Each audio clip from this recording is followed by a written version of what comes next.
Today's game is brought to you by Michelob Light.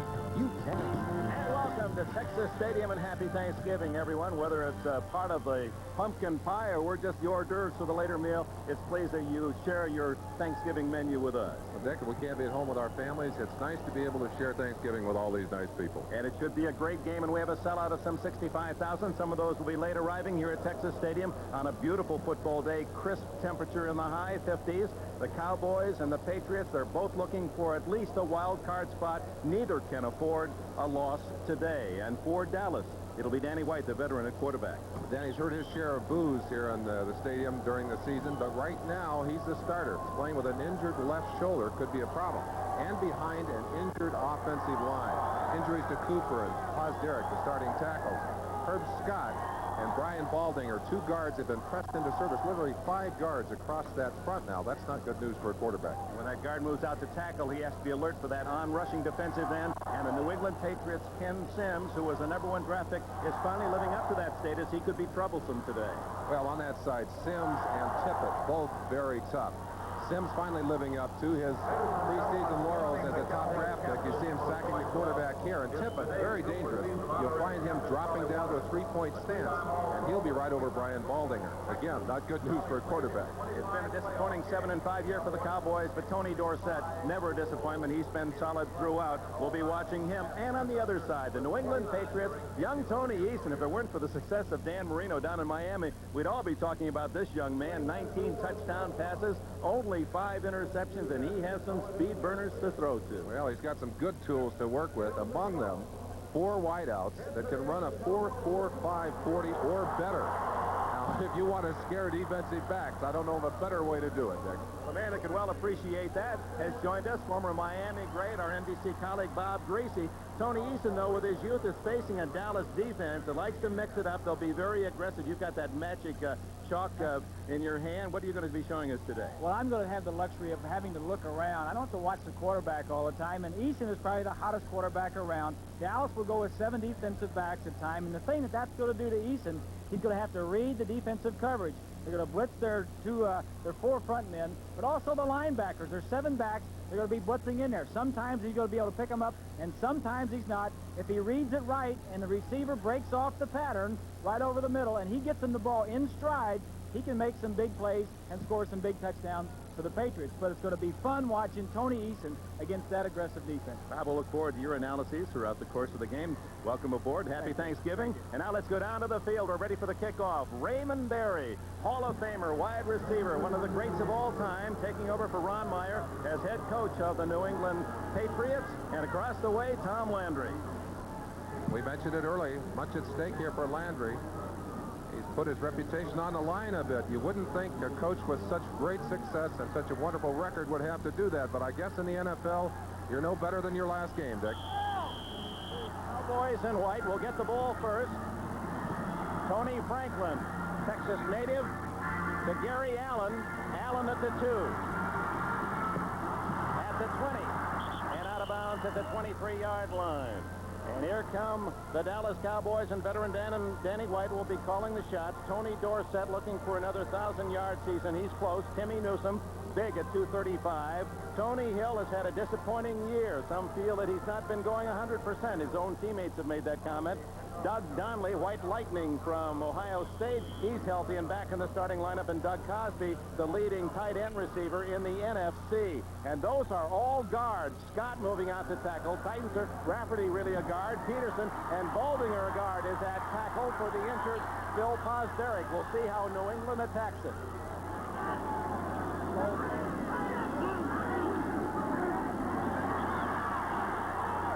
Complete to Hill, and Hill has a first down at the 45.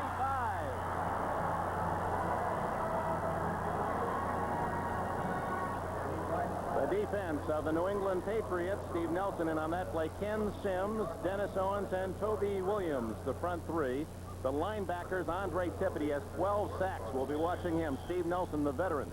Larry McGrew has moved inside for the injured Wysoon, and Don Blackman, number 55. Ernest Gibson, they just picked on him at the left corner. Ray Claiborne of Texas at the other side. James and Marion at safety.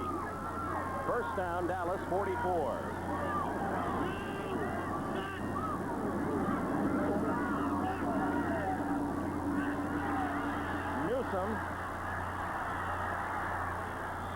to the line of scrimmage.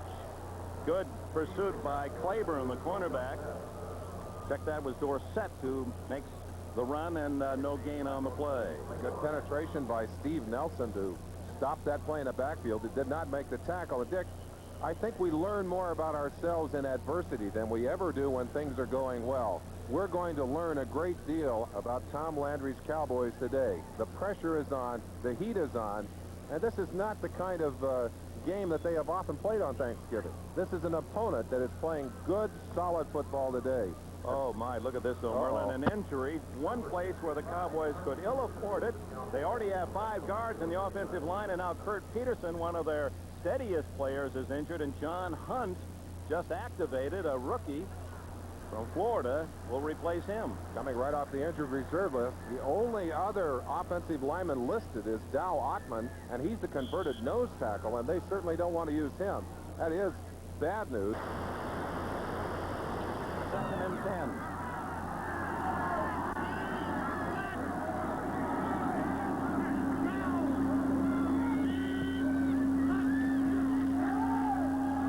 White and Tony Hill stopped at midfield after a gain of about 6.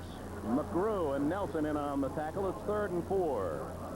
Danny White was dumped last week. He was punting, was not playing quarterback, knocked him down on his shoulder, and he wasn't able to throw the ball very well, and here he is back in the ball game. They're concerned about him, but he's throwing the ball very well today. His main man right there, Tony Hill. Landry had a little one-on-one talk with Hill, said, "You're the guy that we've got to go to." They've got up here early in this ball game. Little audible move to Hill, who's out to the right. Donnelly to the left, shotgun. And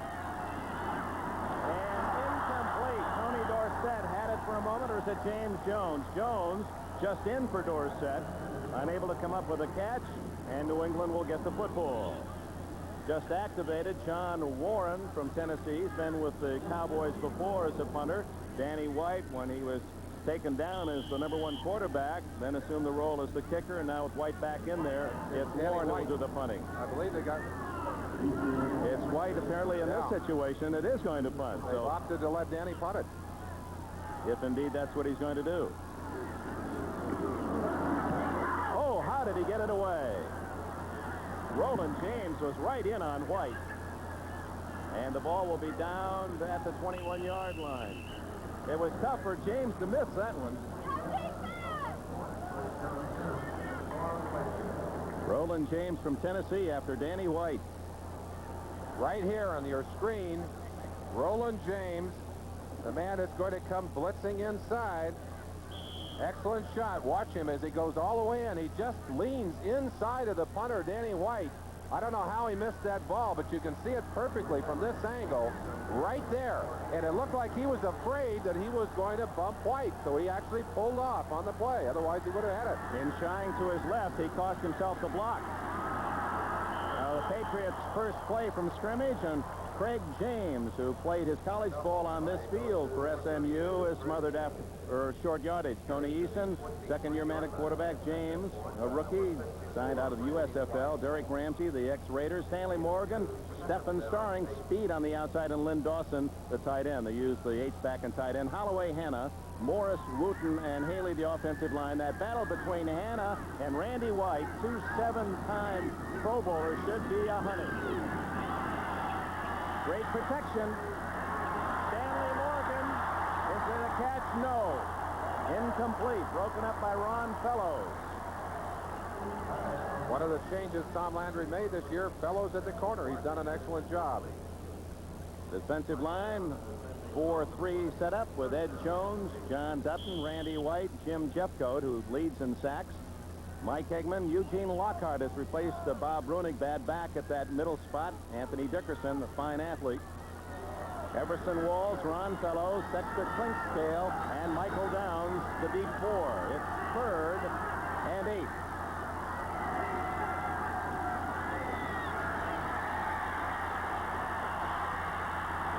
Intercepted by Downs, and it's a touchdown.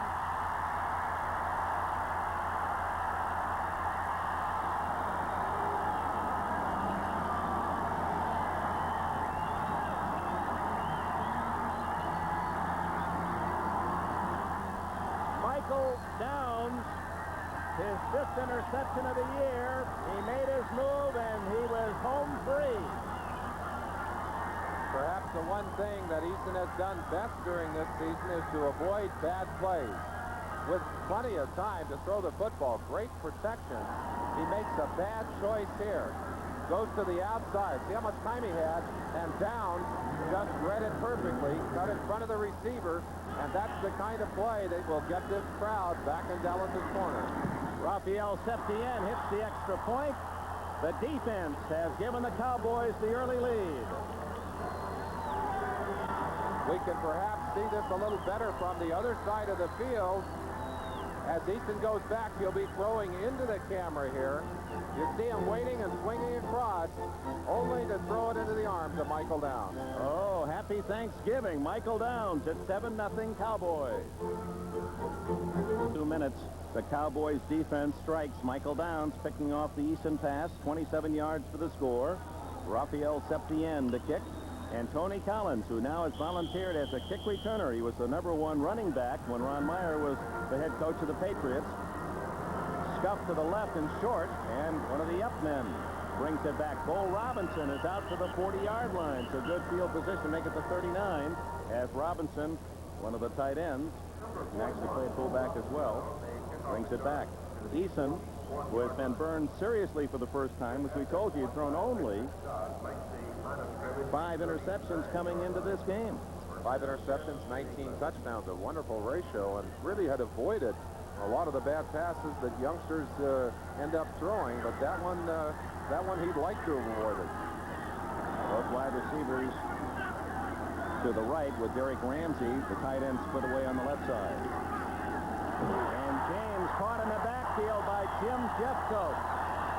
No one got to Jeffcoat, the #1 pick of the Cowboys a year ago out of Arizona State. Jeffcoat getting tremendous penetration from his right defensive end position. The Cowboys will screw up your blocking assignments by moving back and forth on the line of scrimmage. Jeffcoat will be right out of the left side of your picture, and look at how quickly he's on Craig James. James didn't even have an opportunity. Brad Morris, number 75, out there trying to block from his center position. Eason, the quick out for Stephen Starring, and he's out of bounds at the 46.5. People are used to seeing Pete Brock in that center slot normally. Guy Morris in there. Brock's knee just has not come around. He's got a bunch of calcium and a bunch of cartilage rolling around in there. Could not go against these Cowboys, but Morris has certainly had his experience here. This is his 25th game. Of course, the former Eagle. He knows all about the Cowboys in this stadium. A gain of 11 on that last throw by Eason. Short of the first down, 3rd, and call it 3. It's closer to 3 than 2. James can't handle the football. Bill Bates was coming up to make the hit. James may have taken his eye off it. Incomplete, and the punting team is on for New England. Bob Greasy laid it out early that there's just a little bit of time on the line of scrimmage. When the Cowboys are putting that kind of defensive pressure on Eason, he has to make the decisions quickly, and I think the young man's a little jittery right at the moment. Rich Camarillo, injured in the preseason and just returning to the New England lineup. Great year last season when he led the NFL in net yardage, punting 37+. Gary Allen at the other end for Dallas. Beautiful high kick. Fair catch at about the 8-yard line. So Dallas will start deep in its own end. Paul Dombrowski, 47, first man down for the Patriots. A 44-yard punt. Flag is down back at the line of scrimmage. Dick Jorgensen indicating that Dallas was offside. That'll give New England a first down. It was 4th and less than 5, so on the offside penalty, the Patriots will keep the ball. Raymond Berry. What a man. 51 years of age, played his college football in his town at SMU. Defense, first down. One of the Cowboys just a little bit eager to jump in there and get himself a shot at that punt. Cost his team, in essence, a turnover.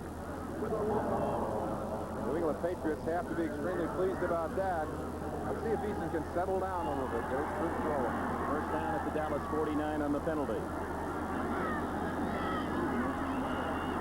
open over the middle, and that's the play that Bob Greasy was talking about. They were coming with 6 or 7 men, and that quickie over the middle works for Tony Eason as Stephen Starring is close to a first down. Bob? Well, it's right, Dick. What we were talking about right up here at the top. He sees the linebackers blitzing, comes right inside here. Eason reads it very well, gets the ball to him to make a big play out of this one.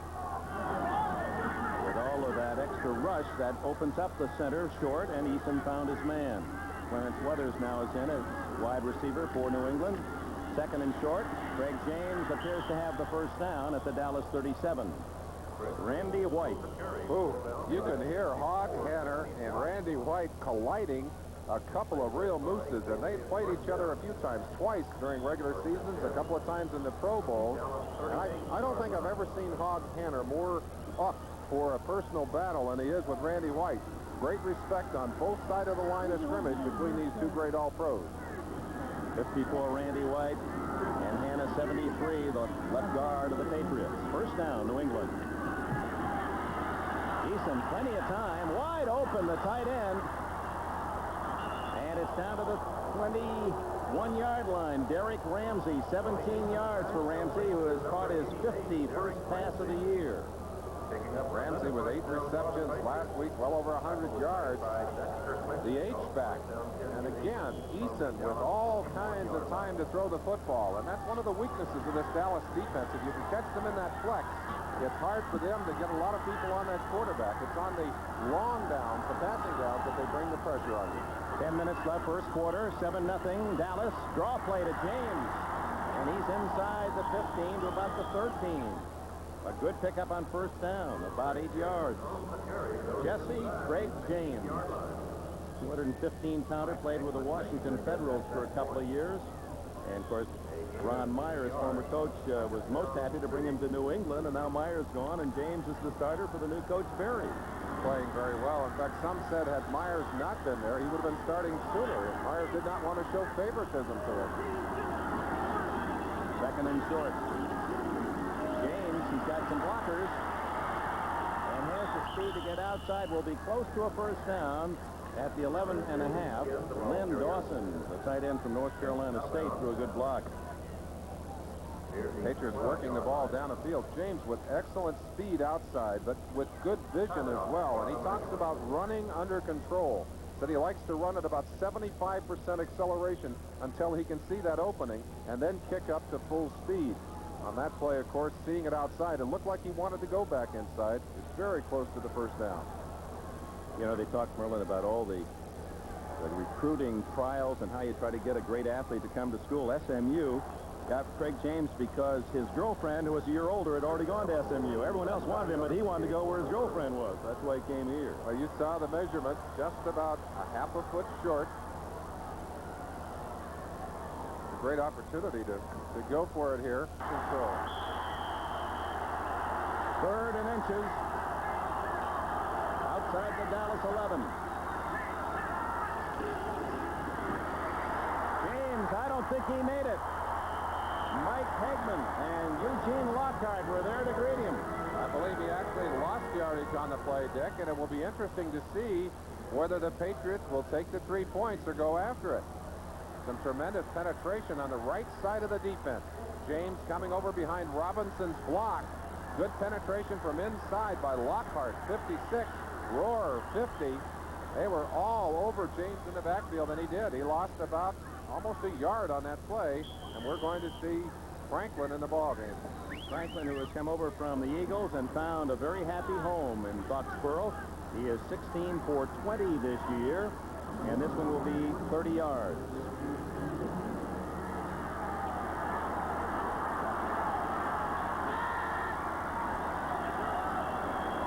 Ooh, the Cowboys are almost offside. Franklin has the 3.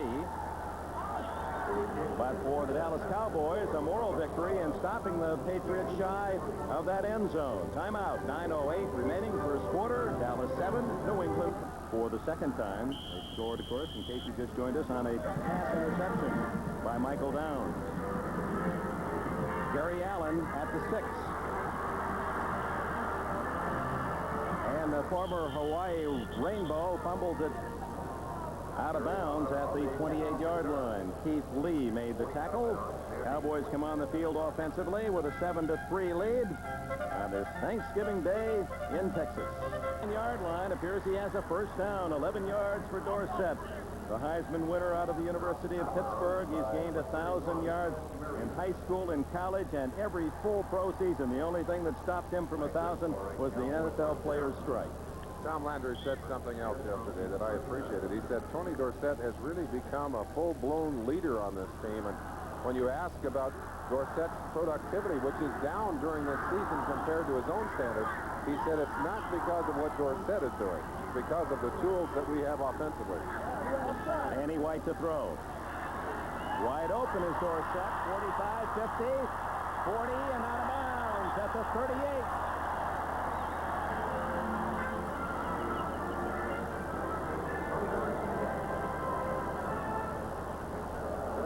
Often the measure of an offensive weapon, and Dorsett is that, is how many ways he can hurt you. His time with the first down running, they come right back, swing him into the open, and obviously someone blew that assignment. Usually have to have a linebacker out there to try and help.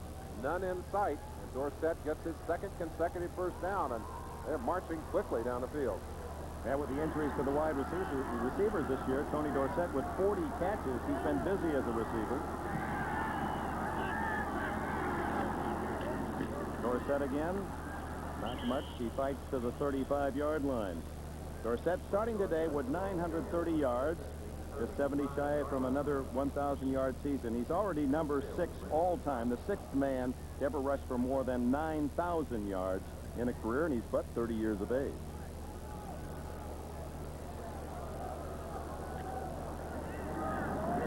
Second and 7.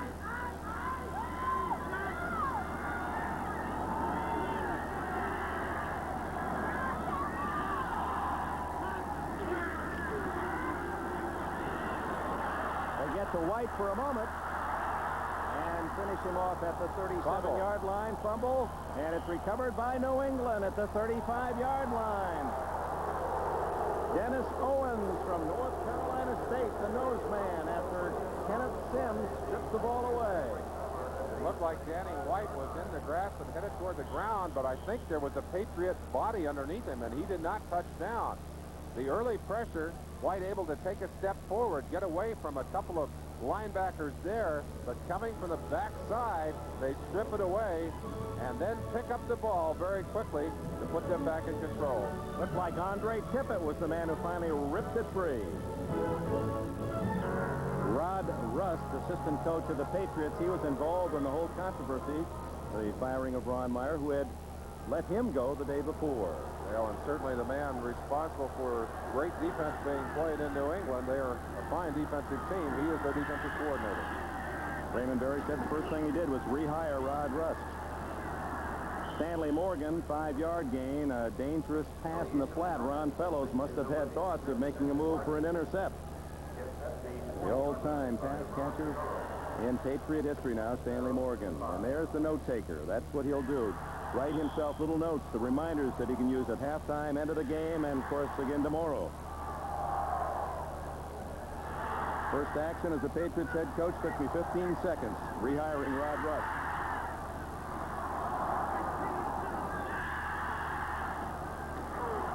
Just a yard. Jeffcoat body slams James. One of the things that Lou Herber, this offensive coordinator for the New England Patriots, has done is to try and take advantage of that big, strong offensive line.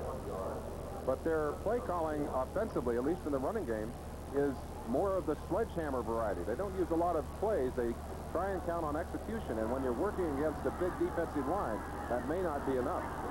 Third down and a long 4. This is where the Cowboys like to put the pressure on, but Eason unable to hit Cedric Jones, number 83, and Dennis Thurman, the veteran from Southern California, there to make the play defensively. 7 defensive backs in on that play, but not coming. Playing the field with a 7-back, counting on, or with the 7 backs and counting on the 4-man rush.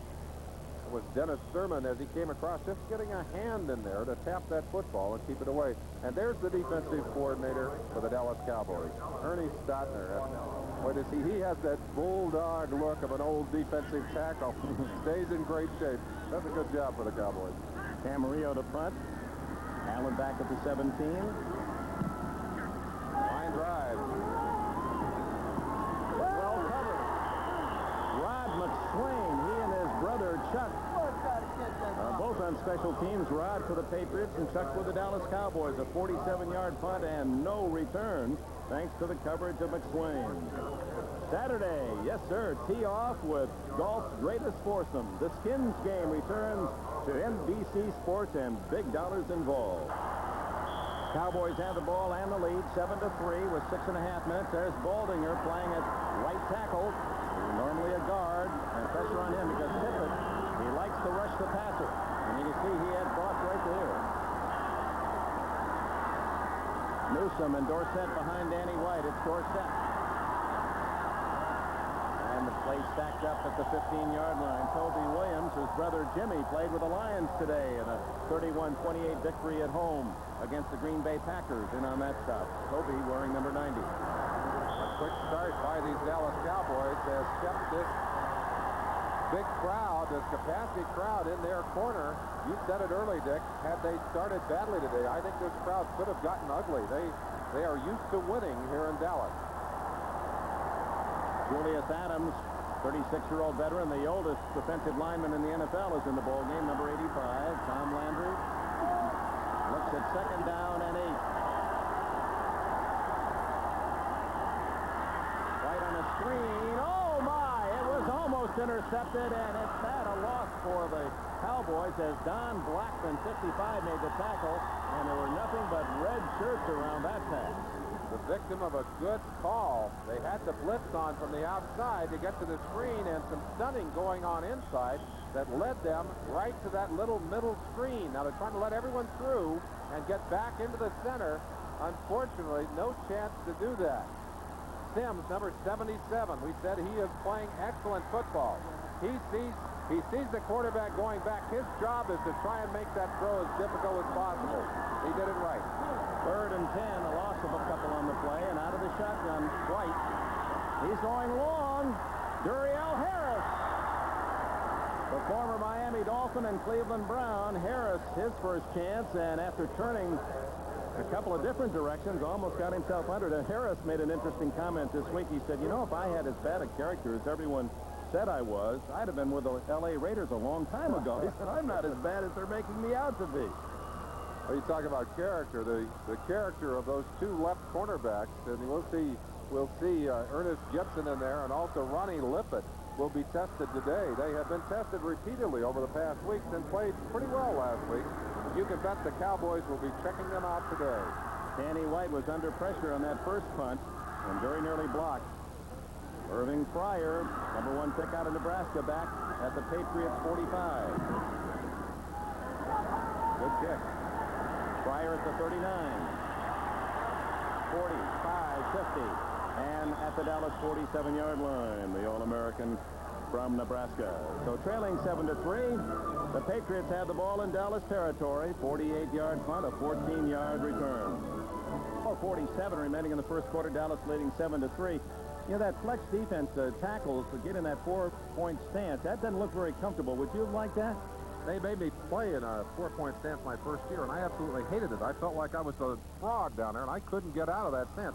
I don't know how Randy White has adjusted to it. He plays very well out of that leapfrog stance, but for my way of thinking, it's got to be awkward for him.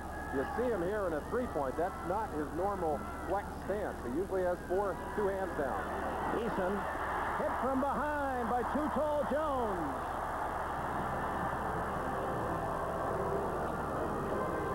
6 feet 9 inches of Ed Jones.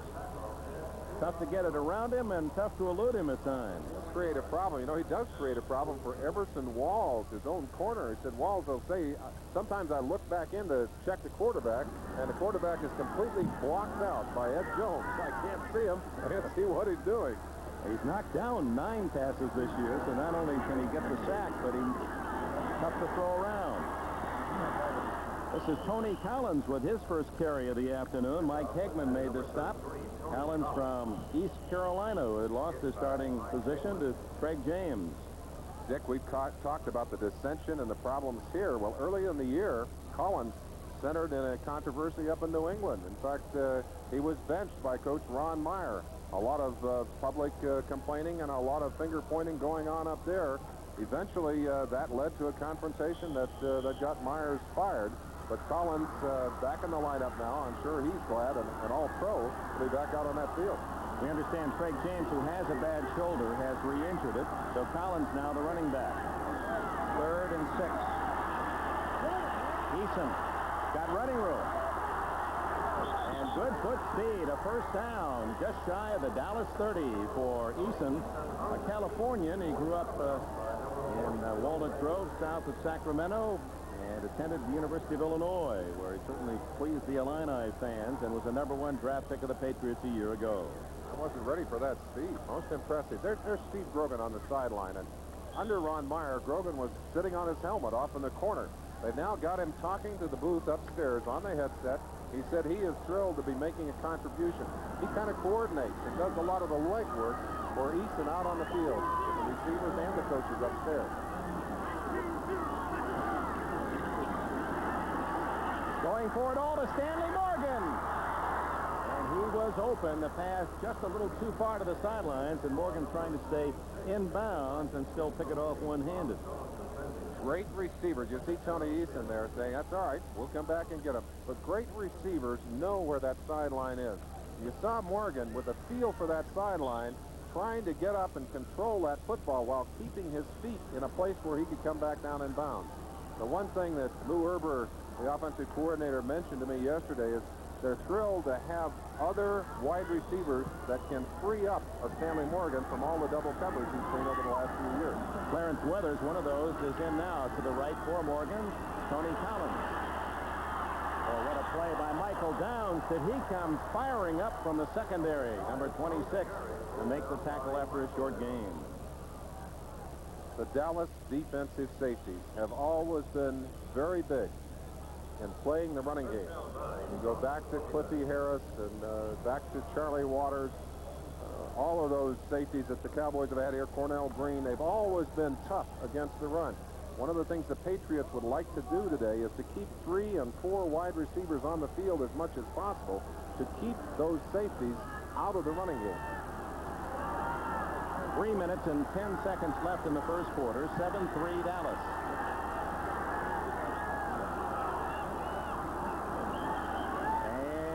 Whistle sounds. They may have used up more than the 30 seconds. That'll be delay of game against New England. Eason lost the shoe on that play. Take him a minute to get it back on.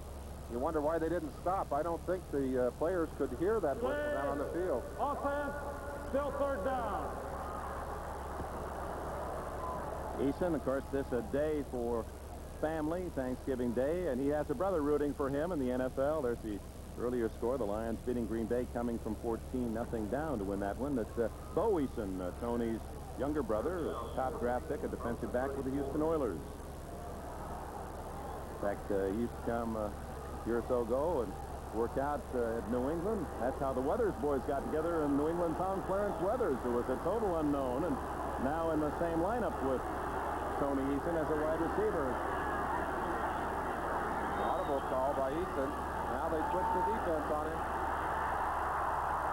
Yeah, there would have been a penalty against the Patriots as there was movement in the line. It mattered not as Dallas, and that's what we talked about, the Cowboys so aggressive, coming with about 8 men again. You notice how they let Tony Eason make the audible call, and then after he made the audible, quickly shifted the defense, brought everybody Illegal out. motion, number 88, offense, decline, 4th down.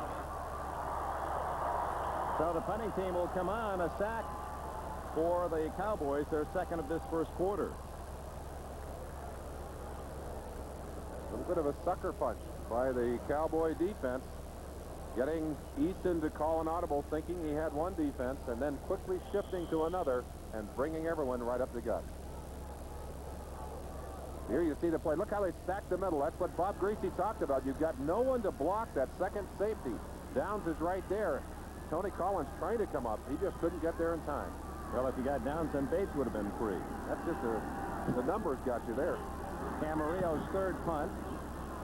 It's as if it's going to go in the end zone, and does. So Dallas will take over at the 20-yard line. They stop the New England drive. The end zone will be returned to the 20-yard line. 2 minutes, 48 seconds remaining in the opening period, and Tom Landry's Cowboys lead it 7-3. And that staggered defensive alignment of the Cowboys, the so-called flex defense, Merlin. Over on the left side, Too Tall Jones and Dutton. Watch them as we turn the place loose. You'll see them shifting. They wait until the offense is set. Now Dutton will shift back and Too Tall will shift forward. They're now all up on the line of scrimmage in that situation. It's no longer a flex defense. The result, great pressure right there on Eastman, the quarterback.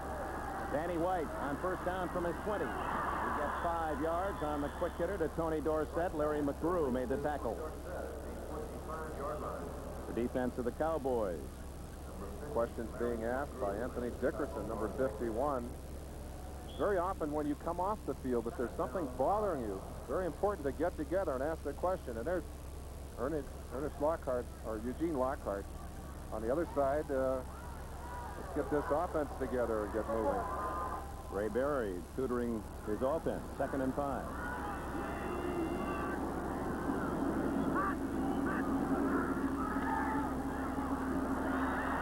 Doug Donnelly has a first down at the 32-yard line.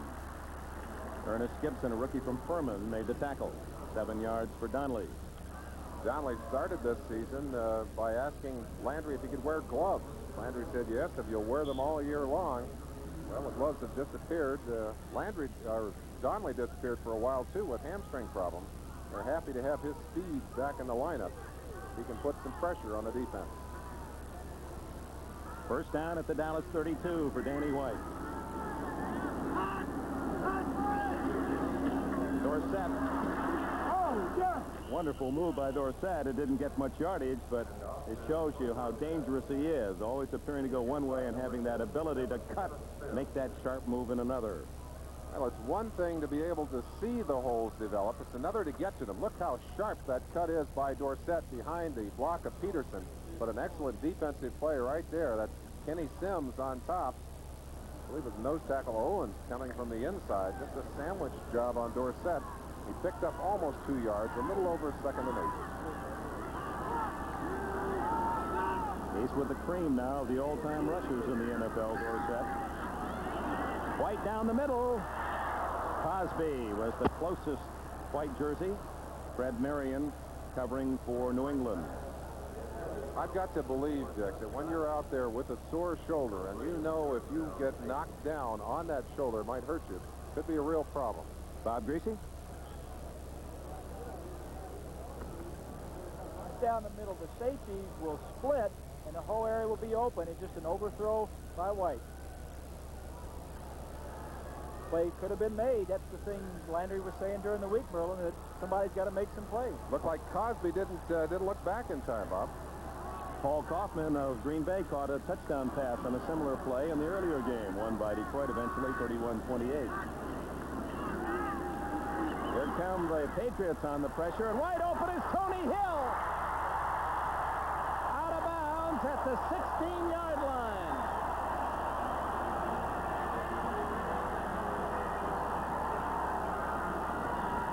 Roland James saving a touchdown, 51 yards for Hill. Tony Hill right here, he's going to come straight down and break to the outside. The key to this is this man right here will occupy the corner and not let him get deep. One-on-one coverage. Hill can beat this all day. You see the wide receiver coming in, and the corner has to chase him, leaving the whole outside open for Hill. He was right on the money on that one.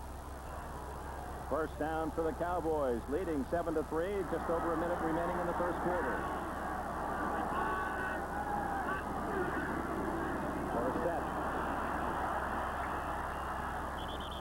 Sliding down that line of scrimmage till he could find a little daylight. Picks up a couple or three before Blackman and McGrew can collaborate on the tackle.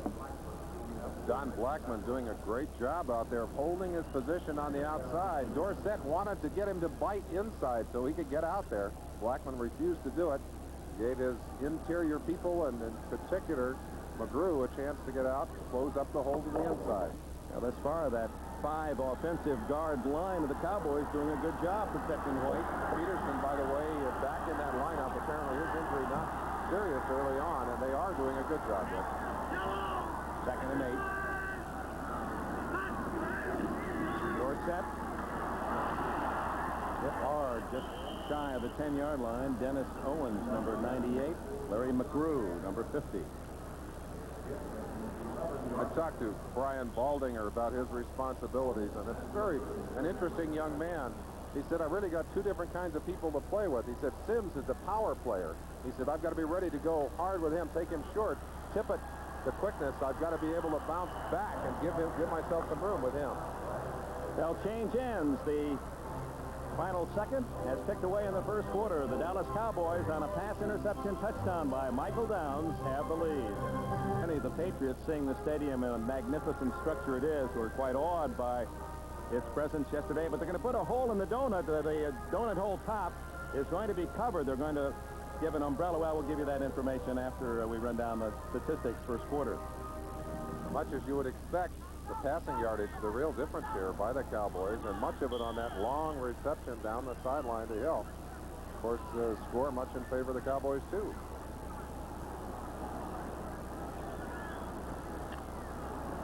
Third down and 5 at the 11-yard line.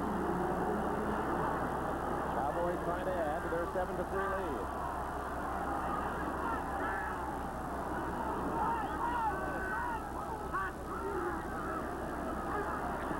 In the end zone and almost intercepted by Fred Marion. Cosby hadn't looked for the ball. Marion said, what's wrong with me? That almost was too easy. Let's go back and watch Cosby as he tries to get open from his flanker position there with 2 tight ends in the game. Covered initially on the inside by Roland James, and then on the outside by Fred Marion. And Marion, I think, was watching Cosby. He didn't think that ball was coming because Cosby didn't have his head around. Raphael Septien will try to settle for a 28-yard field goal. He's deadly inside the 40, as you can see.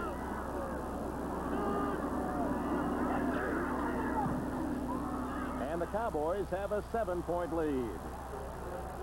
Good from 28 yards. Just seconds gone, second quarter. Dallas 10.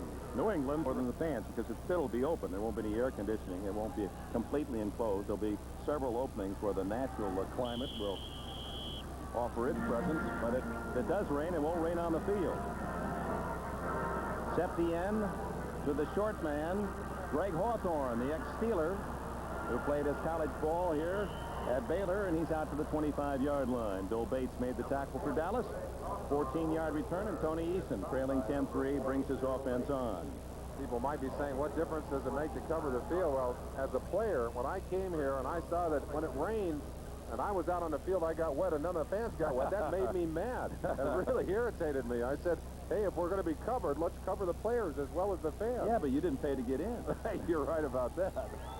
Greg James is okay. He's back in the lineup for New England as the lone setback behind Eason. Eason in trouble. Randy White got him after Dickerson forced him to turn around. Very difficult to control this Dallas defense if they can get you on the blitz. On the sideline, a man who would love to be on the field today, Bob Brunig on the left there. That's Gene Stalling, linebacker coach on the right. And he is a part of a natural progression. Tubbs to Jordan to Brunig, and then maybe to Lockhart. Once you get that middle linebacking job, you usually keep it for a long time. Second and long for Eason. Just does get it away. Incomplete to Lynn Dawson. Ed Jones was there just about to sack Eason at the 7-yard line. Well, these fans felt that Jones maybe had him in the grass. The official right on top of it said it was a fair throw. Eason saving the sack and saving the yardage. You'll see Jones coming from the left side of your picture. He's getting around the tackle on this side. That's Darrell Haley. Well, that's an awfully close call, Dick, but they gave the benefit to the quarterback in that situation. 7 defensive backs. 3rd and 17.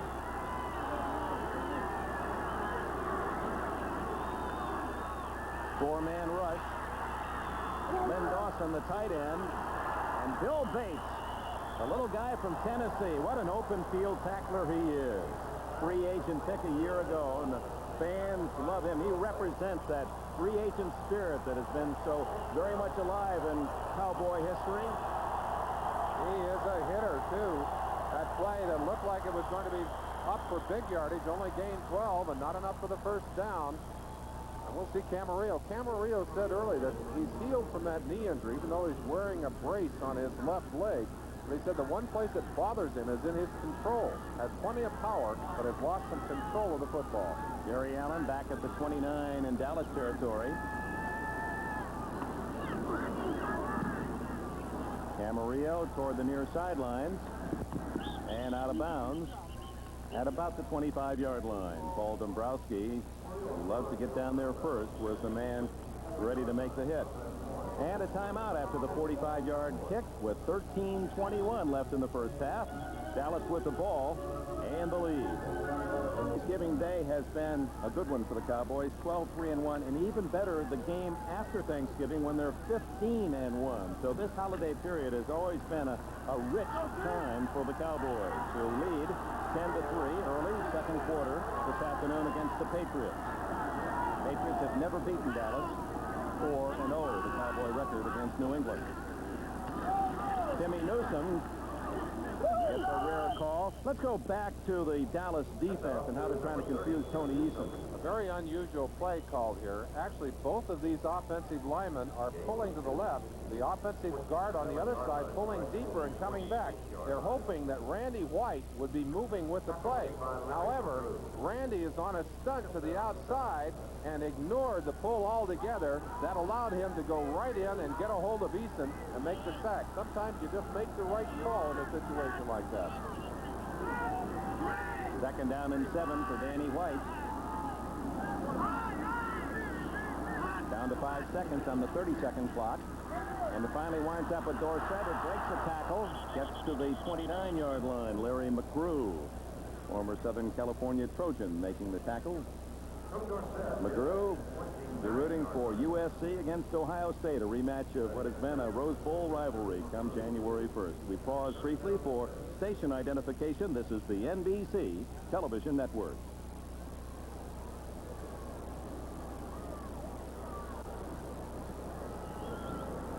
And a happy Thanksgiving from Irving, Texas to Kendrick with Merlin Olsen and Bob Greasy.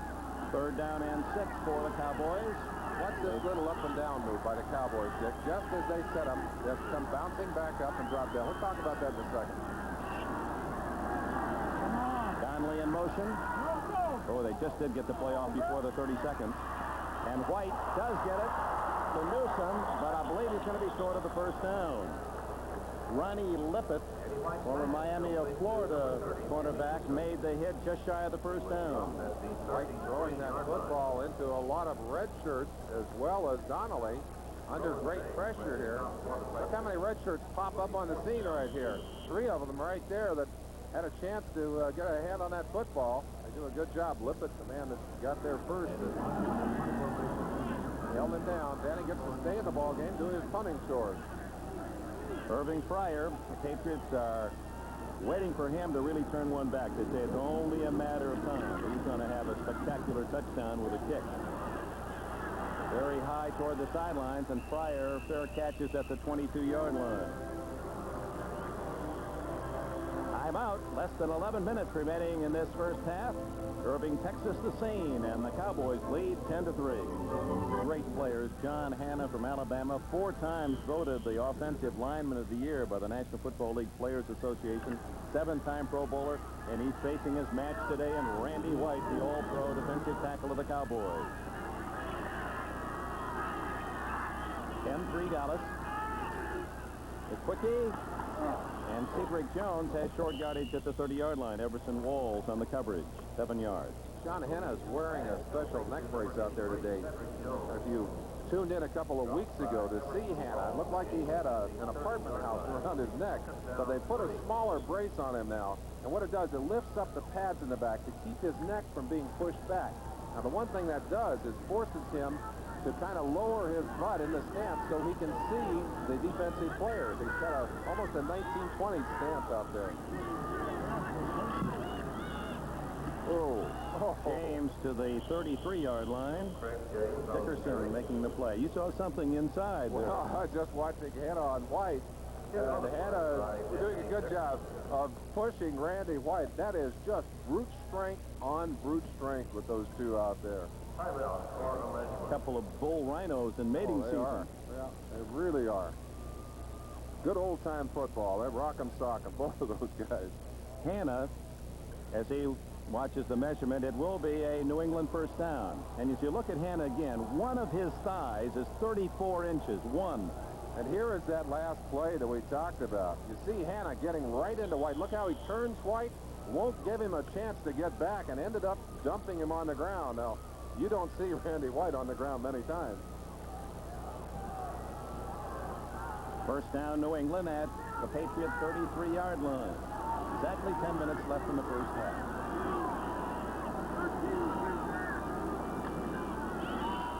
Under pressure, and Dickerson sacks Eason. That's the 4th Dallas sack.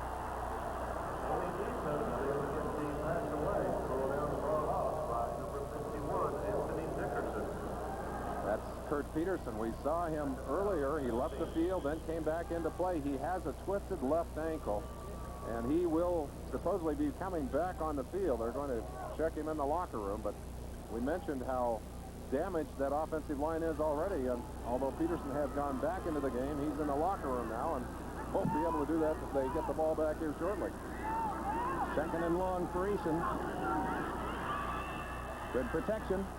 Got a man open, but Stanley Morgan can't pull it in at the 43-yard line. Eason just did get that one off. Looked like a ball that could have been caught by Morgan. Eason, with a very smooth and quick delivery, has the ability apparently to read the field very well, and I think that's one of the real separators for young quarterbacks. One of the advantages they have today is that college football has really become aware of the passing game. Used to be a young man came up, he didn't have the tools to play professional football as a quarterback.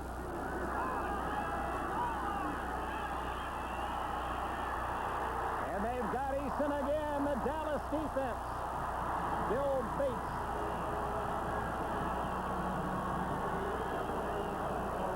Cowboys came into this contest with 35 sacks on the season.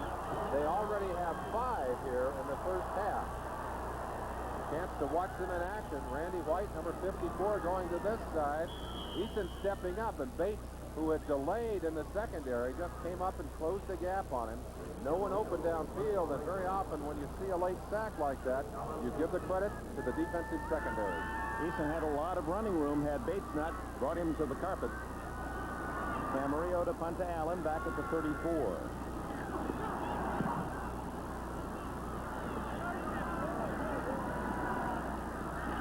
Boy, Allen almost dismembered as he takes that one, and a flag is down.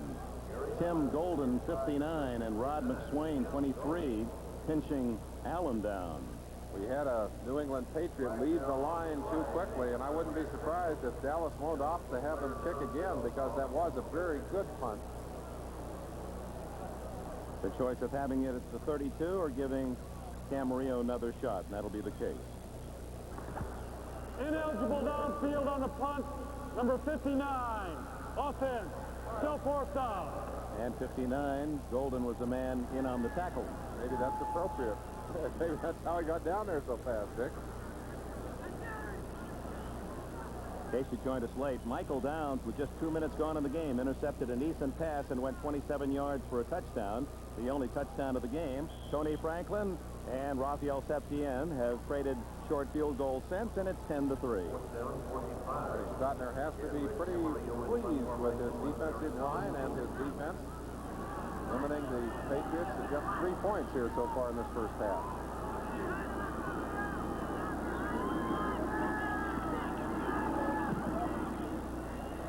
Good kick. But Allen has better blocking, 40, 45, and he's out of bounds at the Dallas 49. So Well, they improved about 17 yards on the exchange of kicks after that 5-yard penalty. Well, if you're going to make yardage on a punt return, you've got to get people blocked. Paul Dombrowski, 47, draws a crowd. Vic Scott right there, and Everson Walls two-timing him. They're making it awful tough for him, but he won't quit. He's still coming downfield. Perseverance is a virtue and a necessity on the special teams. 8:38 left in the half. Years ago, the first radio broadcast by the immortal Graham McNamee. He also did the first Rose Bowl game in 1927. He really pioneered radio sportscasting. McNamee, a Hall of Famer, and one who taught us how to do what we're doing today. Well, that must have been some job the first time they said, well, you see, we got this device, a radio. You talk into this, and people will listen at home, and you just tell them what you see. Oh, really? Graham McNamee. First down, Dallas at the 50-yard line. Luther Henson and Rick Sanford at nose tackle and safety, two new faces in the New England setup.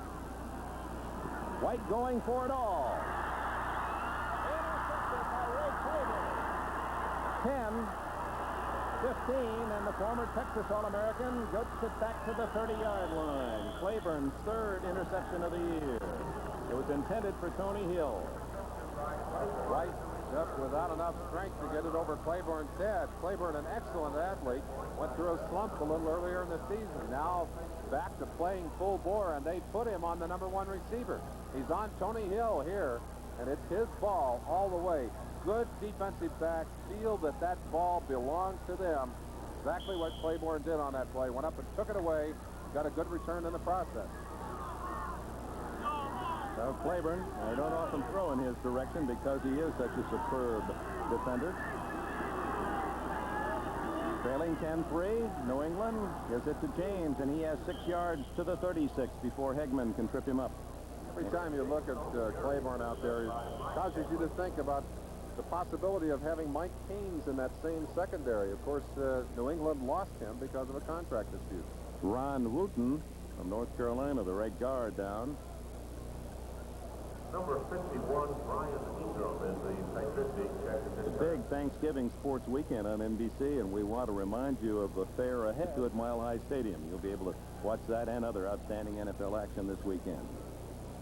With that injury to Wooten, we may see Brock back in the ballgame. They were hoping they wouldn't have to play him with his injured knee today.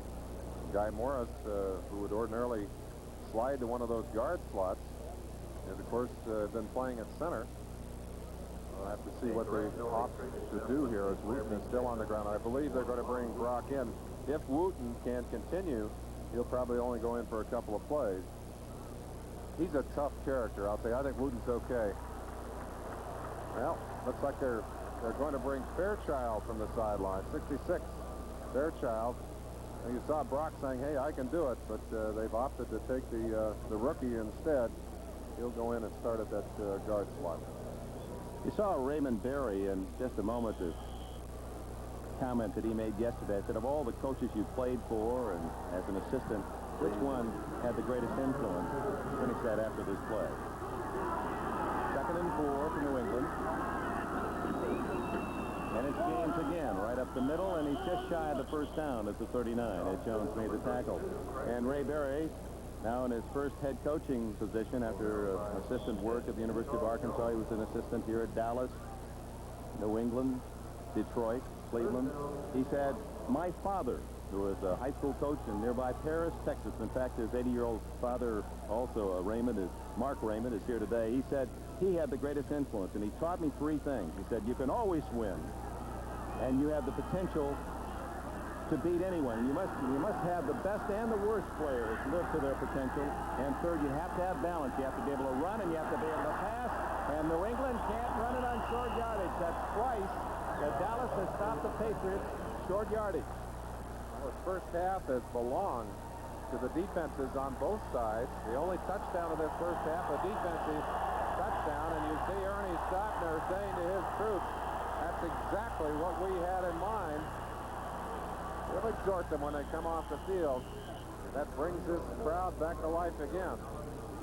Good, aggressive penetration by the Cowboy defensive line. There's nowhere to go. Lockhart coming over the top. Good play by the linebackers as well, as they just stuffed it. Mike Kegman also in on that play. Less than 7 minutes left in this first half. And on 4th and 1, Camarillo will punt again. He's been busy. Short kick toward the sidelines. Allen at the 21, 30, and down at the 30-yard line. Guy Morris, one of those down on the coverage. A 40-yard punt, a 10-yard return, and we have a timeout. 6 minutes, 43 seconds left. Put a pleasant day for you and yours. Oops. Dorsett running into White, and then nothing but red jerseys. Blackman and Nelson, two of those. Their first, a 2-yard deficit for Dorsett. Well, you don't expect that between the veteran quarterback and his top runner. Certainly don't. And of course, Danny White, having spent some time being injured, and that looks like that probably is his mistake. Dorsett, the kind of a player that doesn't make many mistakes on the field, and as a running back has that route all tacked out. Looked like White was the mistake maker there. Newsom moves up on a wing. That leaves Dorsett the lone running back behind White.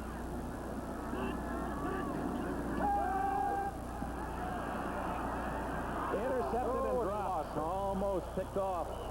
Roland James, number 38. And White, who has a bad shoulder, gets up in some pain after taking a hit. Of course, one of the dangers out there is that even if you get the football off, you're likely to take a shot.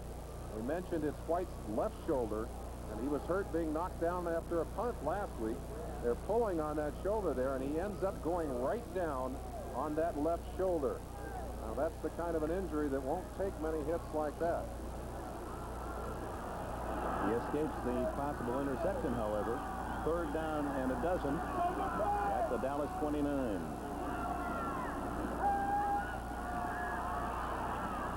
And way off the mark that time, as well covered was Cosby. Had he thrown it to the man Cosby, there were 3 Patriots salivating.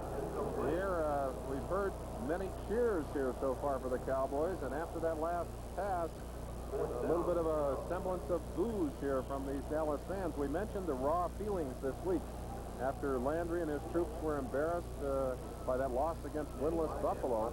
This whole town, I think, kind of felt the outrage of that, and we said early, Dick, that if they got off to a poor start today, they would take it out on the Cowboys.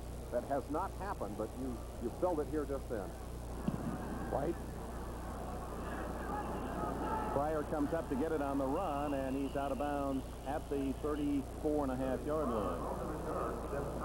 You know, Landry has to be concerned, and obviously he is, by the fact that this is the lowest scoring Dallas team since 1962. That's the second year of the franchise. They just are not able to get the points on the board. And again today, but for Downs' interception touchdown, it would be a 3-all tie. They have always been able to score points, even in years when their defense was not playing well. And certainly you only have to look back to last year to see that. They could put enough points on the board. In fact, last year, the 3rd all-time NFL total for points. Ron Wooten is back in there. Eason throwing for the tight end, Lynn Dawson, and Dawson right into a crowd. Dexter Clinksdale was there for Dallas. For number 87, Lynn Dawson, incomplete. 2nd down, 10. Landry talking to Danny White on the sideline. 18 consecutive winning seasons for Landry, 7-5 this year, and underlining the point again and the importance of this game. Neither team can really afford a loss if they want to get into the playoffs. Embarrassing indeed, all the way back almost 20 years since the loss was quite that humbling. Eason, incomplete, knocked away from Stephen Starring by Everson Walls. Cowboys arguing that Eason crossed the scrimmage line, but the official had marked it, said nope, he got it away before. He got close to the line, but he did throw it behind the line. And he did something else. Coming to the line like that, you've got to take a lot off the ball. Watch him as he comes back to the line. There's still a lot of zip on this football, but he kind of pulls it back slightly. Walls right behind Starring. I think if Starring could have gotten his body between himself and Walls, they've been able to protect that ball, but it was slightly behind him. Not very good numbers. 6 for 15 and only 60 yards for Eason. And he throws that one on one hop almost goes to the Dallas defender. Derek Ramsey was the intended target. Victor Scott there for Dallas. And Tony Eason has really been taken into the classroom by this Dallas defense. He certainly has, Dick. And this is not his fault, though. These linebackers are going to blitz up the middle. The man that needs to break it off doesn't do it. He keeps going downfield. He needs to come in here. Eason throws the ball there, but the receiver doesn't see it. He doesn't see the blitz. Eason reads it. He can't block everybody. He throws the slant. The receiver doesn't break it off.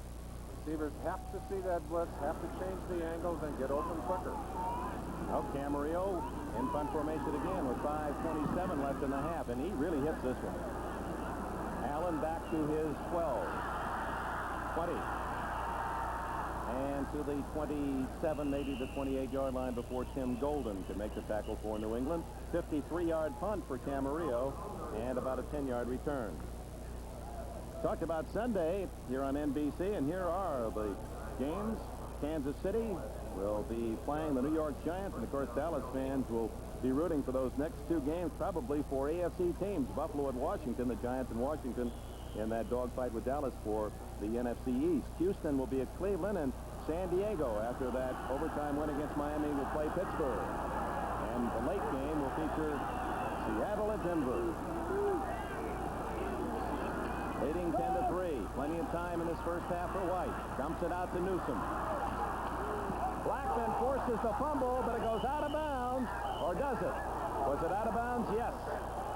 Nelson did not have control before the ball was out of bounds. The ball laid on the sideline, and if the New England Patriots had been able to control it before it went out of bounds, it would have been their ball.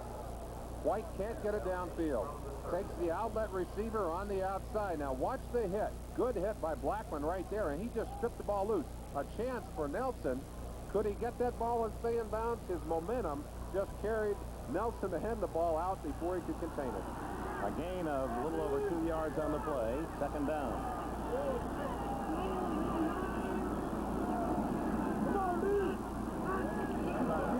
Looks like Blackman was offside for New England. Donnelly. First down at the 29, the 28 of New England. 42 yards. White to Donnelly. We mentioned the left corners for the New England Patriots. They had a better game last week, but they were chewed on earlier in the season. And they're after Ernest Gibson on the right side, number 43. Donnelly, using his speed upfield, makes a good reception. Just had position on the young rookie corner right there. And even though Gibson stripped it away, man was on the ground. So 51-yard pass set up the field goal earlier in this quarter, and now 42 yards to Donnelly. And the Cowboys are at the New England 28-yard line. 10-3 the score. 4:56 left in the half. Newsom. Nothing there. That was the first down for Dallas in this entire second quarter. We told you the early games on Sunday here on NBC, along with Seattle at Denver at 3:30 Eastern Time. The Colts will be in Los Angeles against the Raiders. But we hope you'll be with us Saturday and Sunday for another busy sports weekend. There are the two late games. We'll have a chance to sit back and watch them as fans ourselves, Merlin. Hawks against the Bronx, and both of those teams playing such outstanding defensive football.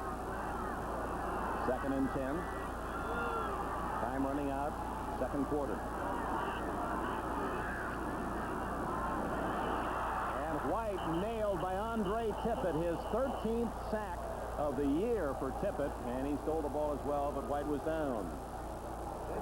Former star at Iowa. We mentioned the left side of that defense. Andre Tippett, Kenny Sims over there. Tippett loves to come in on the blitz. He just blows right by Baldinger. That's a strange position for Baldinger. You've got to remember a converted guard out there trying to handle new assignments and trying to handle one of the toughest blitzing linebackers in the NFL. Boy, that was smooth the way it just rolled White over, and the next thing you knew, Tippett had the ball in his mitts. Magic. 6'3" and 241, and he's the Lawrence Taylor of this New England team. third down and close to 20. Out of the shotgun. Almost intercepted by Ronnie Lippett, who turned just in time. The fans thought there was some bumping on Tony Hill. Hill being sandwiched by Rick Sanford, number 25, and Ronnie Lippett, number 42. A solo shot here. They've moved Lippett in after Gibson got himself beaten on that last play. Lippett comes right in on the side. Well, he may have touched him. It's hard to tell from this angle, but he waited to really move in until that ball arrived and then knocked it away. So the defenses continue to dominate, and Danny White on 4th and 20 will punt for the 5th time in this opening half. Good punt.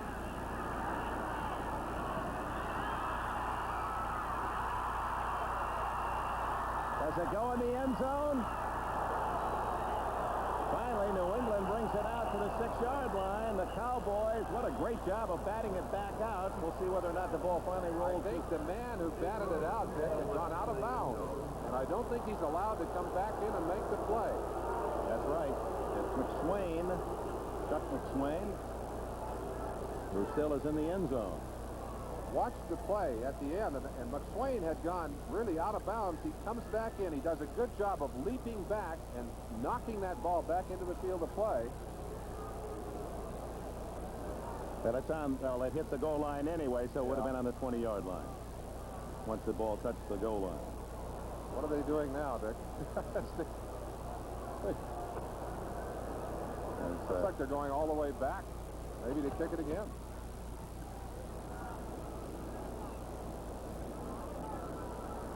New England would have gotten it at the 20-yard line. It's hard to believe they're going to come out much better than that. Let's see what they decide to do here. Now, I believe they're saying that. I think that's exactly what Steve Nelson was saying. If you're going to give us a choice, we'll take it on the 20 and give us a chance to, with 3:24 on the clock, get ourselves downfield, get a touchdown here.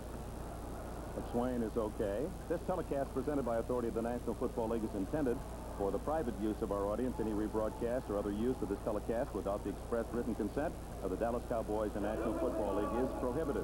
Ineligible offensive man, made ineligible because he went out of bounds and was the first to touch the ball after he came in.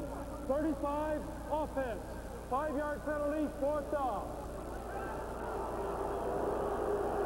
You saw that aborted play. This is a play from last week. This is Dombrowski doing exactly what McSwain tried to do on that play. Camarillo getting the ball off, getting a good kick. Watch number 47, Dombrowski, getting down underneath the punt. Look at that. Now he just lays the ball back on the 1-yard line. If he touches into the end zone with that ball in his hand, he, of course, touches the ball back. Well, that's what the Cowboys tried to do.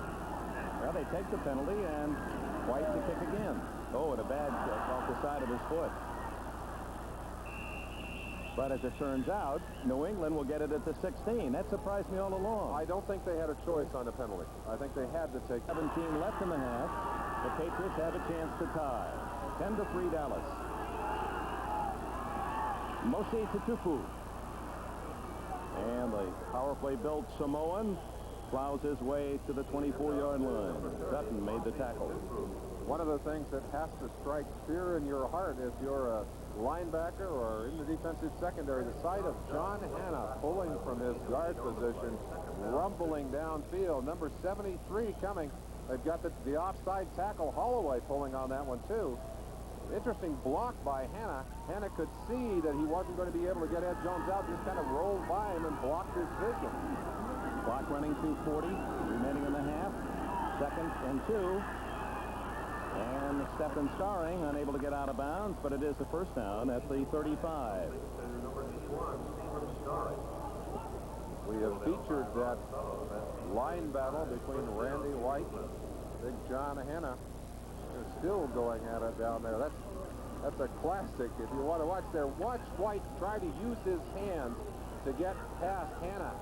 Doing a good job of getting penetration, but Big John keeping himself between Randy White and the quarterback. 11 yards on that last play. Another quickie. And scoring. What great feat. Out of bounds at the 46-yard line, another 11-yard gain. So back-to-back to one of my votes for the all-name team in the NFL, Stephen Starry. But the snap, that looked like the alley shuffle over there on the sideline. Got the defensive back to commit himself inside and then just waltzed it down and out of bounds. 2-minute timeout given. 1:58 left in the half.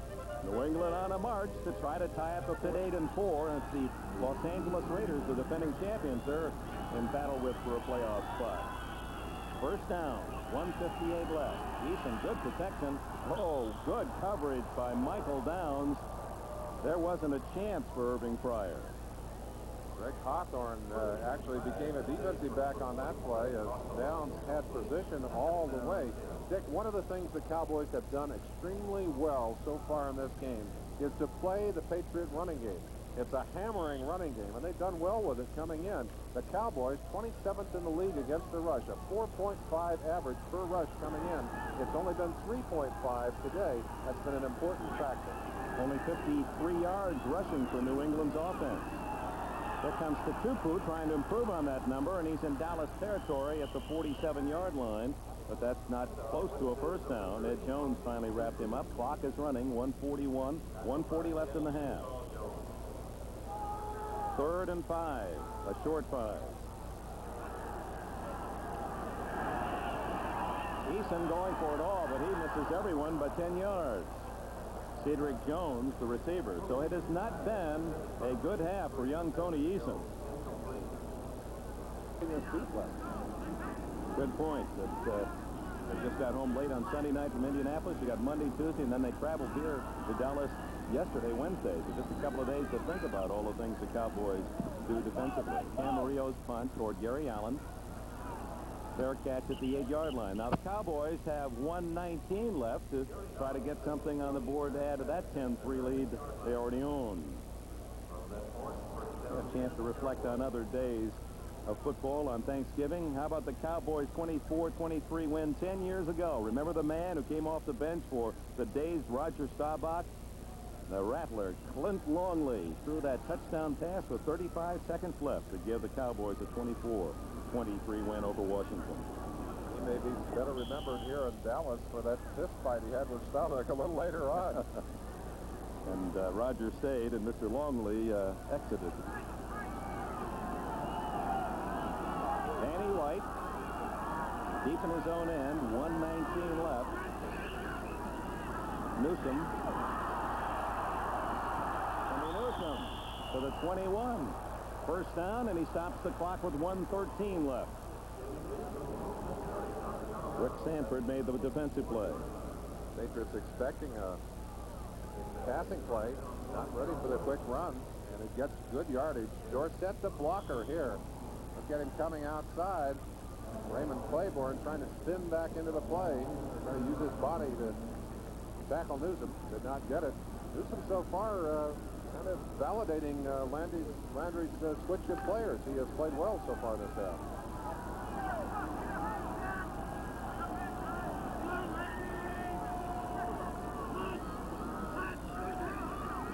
Dorsett this time. Oh, right into Don Blackman. Andre Tippett. No, it was Tippett who made the play. Blackman there to congratulate Tippett. What a big play that was. Buxing outside. Nowhere to go. Watch number 56, Tippett. Baldinger trying to control him. He's just out there, and Tony Dorsett knows that that's the wrong place to be. 50 seconds remaining. White going to this side. And incomplete, looking for Tony Hill. That stops the clock. 46 seconds left. Dick, can you remember when the Cowboys were the first to come with all of the interesting formations and the up and down move, and everyone believed, and I think it was true, that they were the most sophisticated, the most complex offense in all of football? I asked Rod Russ, I said, where do they rank today? He said, really, they're in the middle. He said, they're in the middle in terms of complexity. He said, certainly not a simple offense to deal with, but not nearly of the degree of complexity that they once had within the hierarchy of the NFL. I wonder who they'd consider the most complex in the NFL. Washington, I think, maybe the most complex offense. Little handoff to Dorsett, but Blackman and company looking for James Jones actually in for Dorsett. Let's see if New England stops the clock. 39-38. They haven't stopped it yet. Yeah, there it is. There's the signal. The other offense that I would throw into that hat would be the San Diego Chargers with all of their motion and all of the fanfare that they can put into a ball game. We hope you'll stay with us at halftime. You think of these football players in a game of violence as being a certain character, and we're going to show you the very human side of a couple of outstanding athletes. Bob Brunig of the Dallas Cowboys, and 10 men on the line of scrimmage for the Patriots. This is White's sixth punt. Oh, almost blocked, and he might have gotten a piece of it. Yes, he did. And Fryer comes all the way up to the 40-yard line. Caught at the 45, dropped at the 40, and that's about as good a field position as the Patriots have had. It was Bo Robinson who pressured Danny White, and I believe got a piece of that punt. The official showing the mark with his hand, saying he got a piece of it so he can touch White legally. And this is how White got dumped and hurt last week. Robinson not trying to injure White, but look at him go right down here. Bo Robinson right here is going to get blocked a little bit and then in on the quarterback. Coming from the same spot where they came earlier, they're almost blocking earlier punt by White. So trailing 10-3, Eason has a first down at the Dallas 40. Can't find a man open, and Randy White brings him down. Timeout with 23 seconds left. A field day for the Dallas Sack Pack. That's the 6th of the day, and we've given you a little insight into that great battle on the line between those two all-pros, Randy White and Hog Hanner. On that particular play, White won the battle, although, let's put it in perspective, quarterback took an awful lot of time. You can't hold him out all day. I remember that. From the Dallas 49. Eason dumping it off, incomplete. Little shot put pass to Derek Ramsey. Incomplete. That was really a hot potato toss. Eason coming back to check his hand. He has thrown some interesting passes. Some of them shot put passes, some of them push passes, but he has completed a much higher percentage on the season than he's completed today. It's not been a good first half for Tony Eason. What a delightful young man he is. He certainly wears his stardom with almost a gee whiz kind of look, and it's really a great warmth to him. Yeah, you have to like him. We had a nice chat with him yesterday. 1 out of 11 for New England on third downs in this game, so Dallas has dominated, and here they come.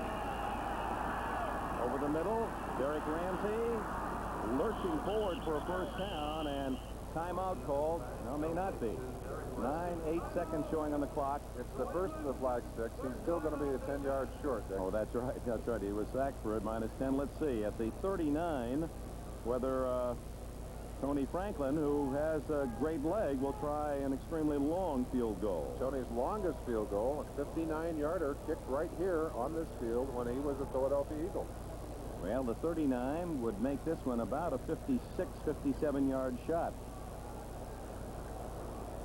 Former Texas A&M star, grew up you see him drawing? Metroplex. He's putting 3-4 marks. He's putting a little square right there. That's where he wants the holder to put that ball down. And when he lines up, he will concentrate on that spot. That will be his spot, and he'll mark it carefully. You see him pointing it out there? He's got it marked. He shows the holder where the spot is. Eason to hold. It will be a 56-yard attempt.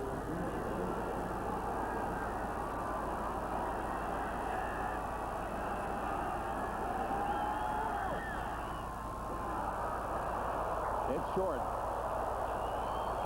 And with 2 seconds left, 1 play remains before the end of the half. Oh, this has been totally a defensive 30 minutes.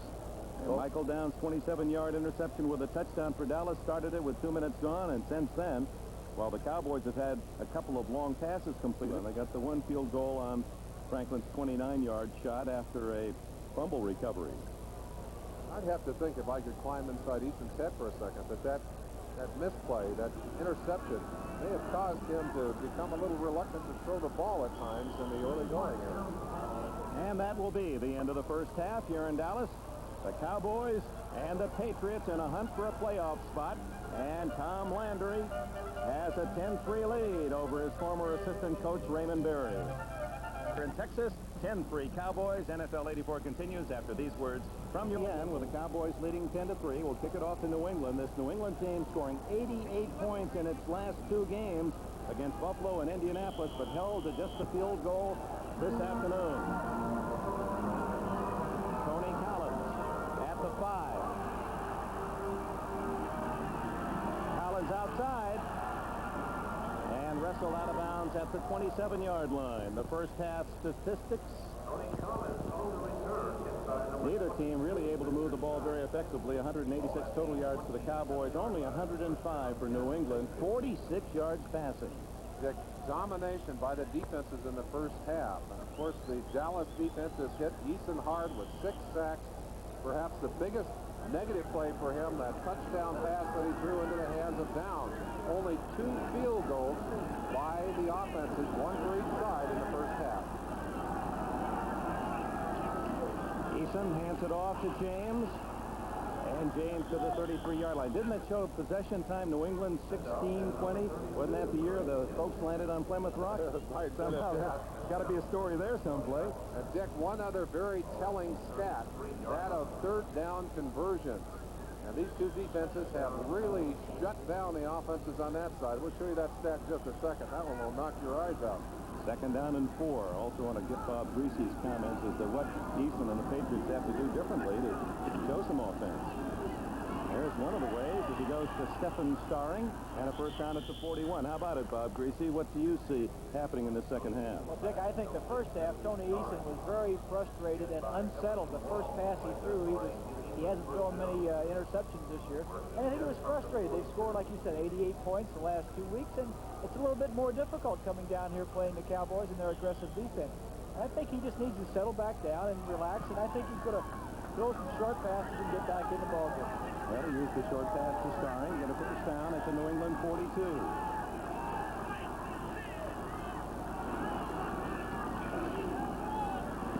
James. He fumbles. And from the crowd reaction, apparently a Patriot fell on it. That's the case. It was Lynn Dawson, number 87, the right man at the right spot. Dawson's very happy to get his big body on top of that one. And we mentioned third down conversions for the two defenses and how carefully they have dominated. Look at that. Patriots, 1 of 12 opportunities on third down were converted to first down. The Cowboys, 1 for 8. Now, when did you see two teams that were shut out as badly on third down? Thinking the same thing. 2 out of 20 combined. 2nd and 8. James up the middle, but running somewhat tentatively. A gain of about 4, maybe 5. Dutton and Downs made the tackle. This Michael Downs, 26, comes off that pile. He's the man who scored the only touchdown of the game on a 27-yard pass interception, but every time the ball's been in his area, Downs has been in the right spot. Tom Landry says other than Dorsett, Downs has been his most consistent player all year. He certainly has been a big player, and as I mentioned earlier, is the leader on this team in tackles from that safety position.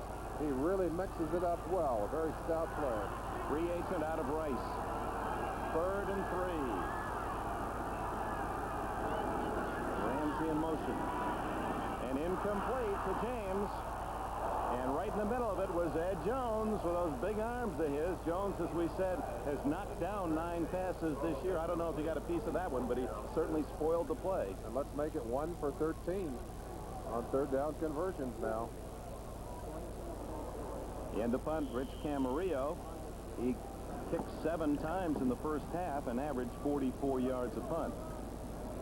That's lower than he averaged last week. Averaged over 47 yards on 6 punts last week. So his power is there. But as he said, he's not controlling that football. He's kicked a couple of them in line drive form. Gary Allen alone back at the Dallas 10. That one's high. Allen fair catches at the 13-yard line. So the Cowboys have it for the first time in the second half. They lead 10-3, and Randy White leaves the field. Camarillo the same. 38 yards on that kick. I think it might be good to note that New England has not been a fast-starting team all year. Only 3 games have they led at halftime. The 2 games against Buffalo and 1 game against the Colts. They've been a good second-half team, a good come-from-behind team. No question, they have been much superior in their offensive play in the third and fourth quarters. We'll see if that proves true today. Newsom in motion to give to Dorsett. Breaks out of one tackle. And Dorsett pulled down at the 20-yard line. Tippett and Nelson made the tackle. I think somebody got a hold of Tony's face mask on that play. No call, but Tony stood up and looked back at that linebacker and gave him a hard look. Let's see if we can see it from here. Misdirection play. Dorsett starting to the left, cutting all the way back. Misses, pulls out of a tackle there. No, got him by the shoulder pad, from the back of the shoulder pad. Just pulled him down. Watch Andre Tippett fighting right here on the play. An excellent block. That's a good block. Good. Back to Dorsett, diving close to a first down at the 22-yard line. Larry McGrew and Nelson again in on the tackle. Might be close enough for a measurement. Steve Nelson mixing it up in there. He takes the defensive signals from Rod Rust on the sideline. In fact, Rod Rust told me, he said, I have so much confidence in him. I've told him if he has a feeling and wants to change the defense, go ahead and do it. There's Rust standing by the side in communication with the coaches in the booth upstairs. Will collect some information from them, but mostly will rely on what is in his head. 3rd and inches for White and the Cowboys.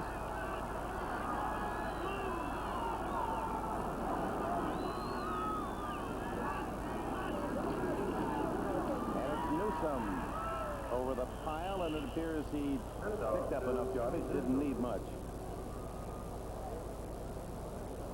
This Dallas Cowboy team, to underline how consistently outstanding they have been year after year since the merger in 1970, they have the best record in the National Football League.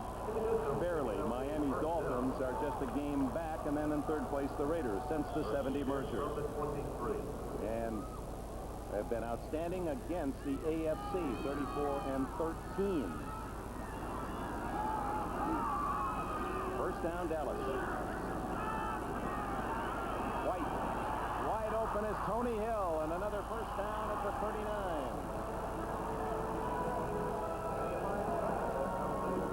15 yards. 15 yards on the play, and unlike the Dallas Cowboys, New England tends to like to play zone defenses on 1st and 2nd down. In that particular situation, they had the zones covered. Unfortunately, Tony Hill found a place between those zones. Picked up the first down. Tony Hill went to Long Beach Poly High School. Gene Washington preceded him there. He broke most of Gene Washington's records. Billie Jean King also graduated at that high school.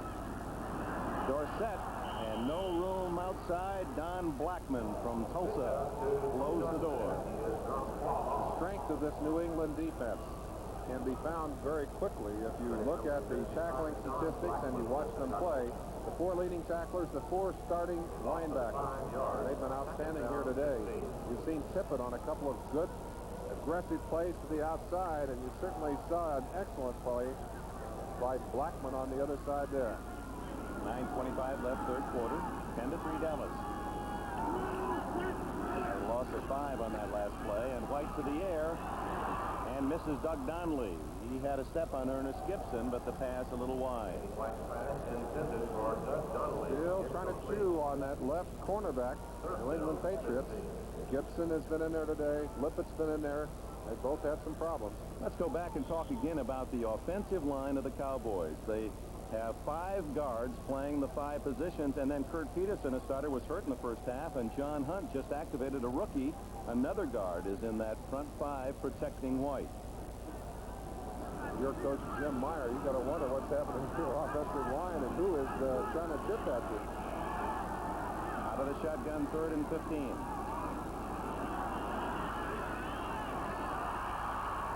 That won't be enough for a first down as Doriel Harris, wearing Butch Johnson's old number 86, is popped by Don Blackman, short of the first down by about 6 yards. Well, let's update that 3rd down conversion stat. Cowboys now 1 of 9. No, they made one, remember, in inches, 3rd and inches. 2 of 10. Okay, 2 of 10. 1 of 13 for New England. That still, I think, in total would mark most unusual stats for any game. Yeah, the way they're going, White and Camarillo are each going to punt 10 times or more. Pryor at the other end. Will he try to return? Apparently, yes. 20, 25, and to the 27-yard line.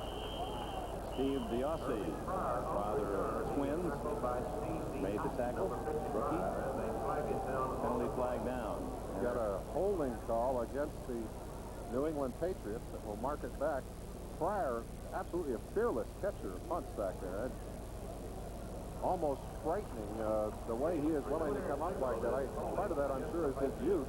But when did you last see two top draft picks, number one draft picks, packing the ball on special teams on punts and kickoffs?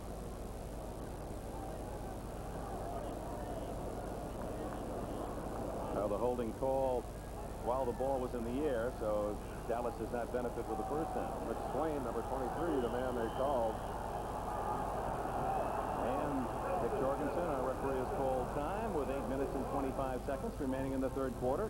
New England will start deep in its own end, trailing 10-3. Today's game is brought to you by Mazda and the full line of sophisticated Mazda products.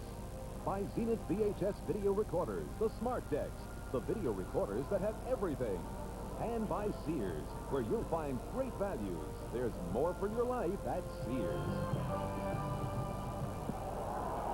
Third quarter, 8:25 remaining. Dallas 10, New England 3. It's been a defensive struggle. And with the penalty, the Patriots start inside their 15-yard line. Eason rolling to buy some time and in trouble again. And he's down at the 3-yard line. White and Jeff Coach. 7 sacks for the Cowboys. Cowboys fattening up their sack total. Came into the game with 35. They're now at 42. Down on the line, it's the right side. Holloway trying to keep Jeffcoat out of there. And again, a situation where Eason, if he had gotten the ball off in rhythm, would have had no problem. But the extra time just invited White and the outside man Jeffcoat. Craig James gives him some breathing room out to the 9. Don Smeary in the defensive tackle position makes the stop. Randy White has 3 of those sacks today to give him 9.5 for the year and the club lead. Smearick in place of Dutton. Smearick expected to start at the outside position, but Jeffcoat came on early, took that job away from him. See, the Cowboys have been a better first half team scoring. Patriots much better in the second half. Third and long. Eason to Lynn Dawson. And he fights to the 18. That's far short of the first down. And the Dallas fans cheer their defense again, and well they should.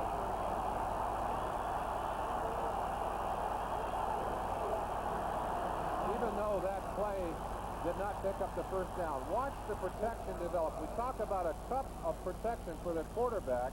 Watch how it develops here. The rush coming from the Cowboys. Just stop it right there. And look at that cup as it has developed right there for Eason. Here's the option pickup man, the center, Guy Morris on the outside. He's the guy that will pick up the extra blocker. But short of the first down, and Camarillo to punt again. Allen at his own 42. And the Cowboys with good field position at the 50. Tackle made by McSwain and Robinson.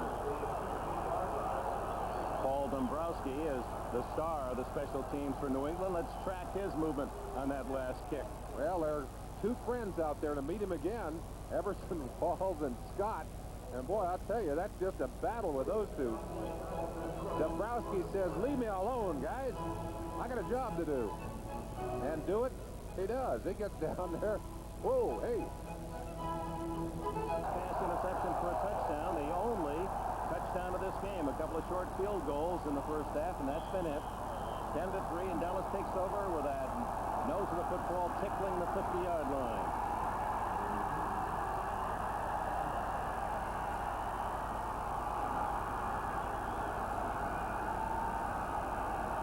Screen it.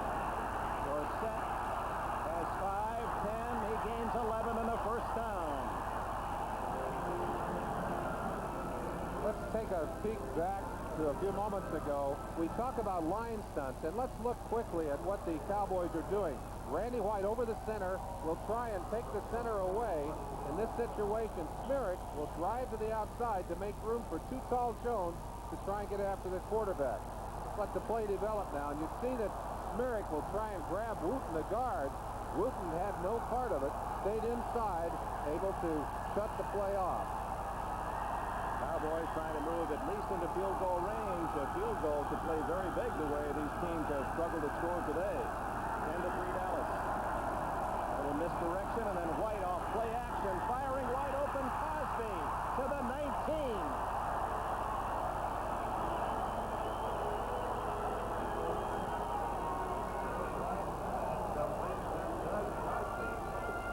Talk about a little misdirection. Cosby here is going to come downfield and break across.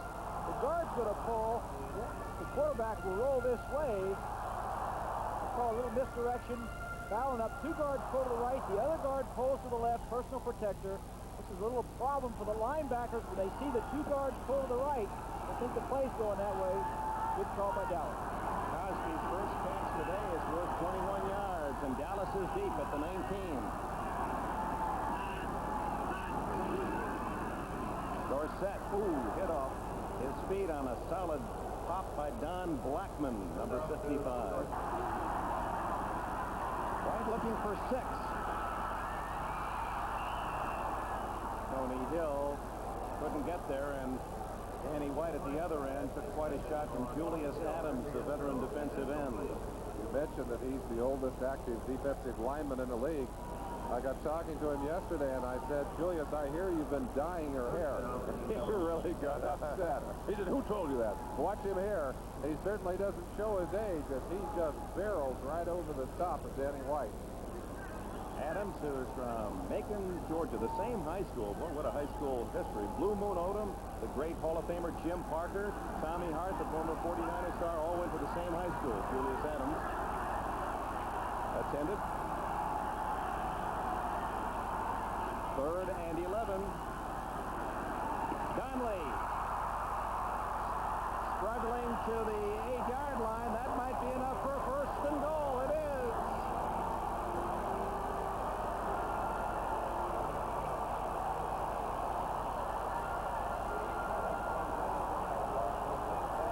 White Lightning. Just a little move down inside, circles behind Roland James, and found room in front of Ronnie Lippett, number 42. See, the man in motion will come out into the flat. Goes down here right in this area, separating the defense. Good throw by Danny White.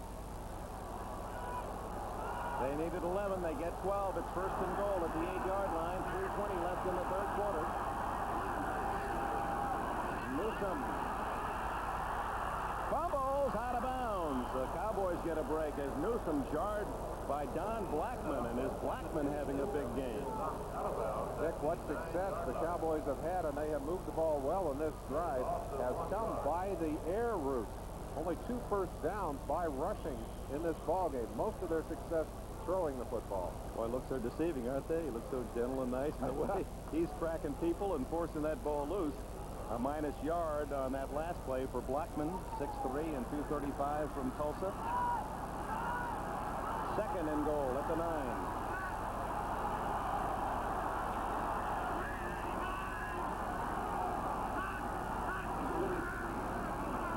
Looking for Donnelly. Ronnie Lippett covering for New England. Cowboys continue to try and isolate left cornerback. Rod Rust alternating those corners. Lippett in for a while, Gibson in for a while, but both have had trouble covering the Cowboy receivers. Danny White, what did he say yesterday? He said, I'm going to play this game as if it's the very last game of my life. He said, this is serious. We've got to get this thing turned around. The Cowboys have responded to the challenge today. 3rd and goal at the 9.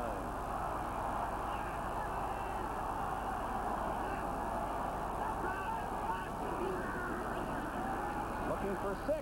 He's got it. Tony Hill.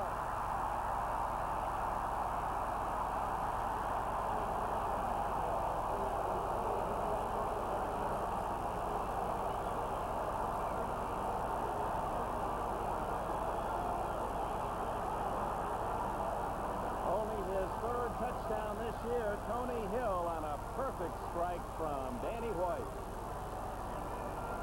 This will be a similar play to what Danny White just hit. The man in motion will come out here.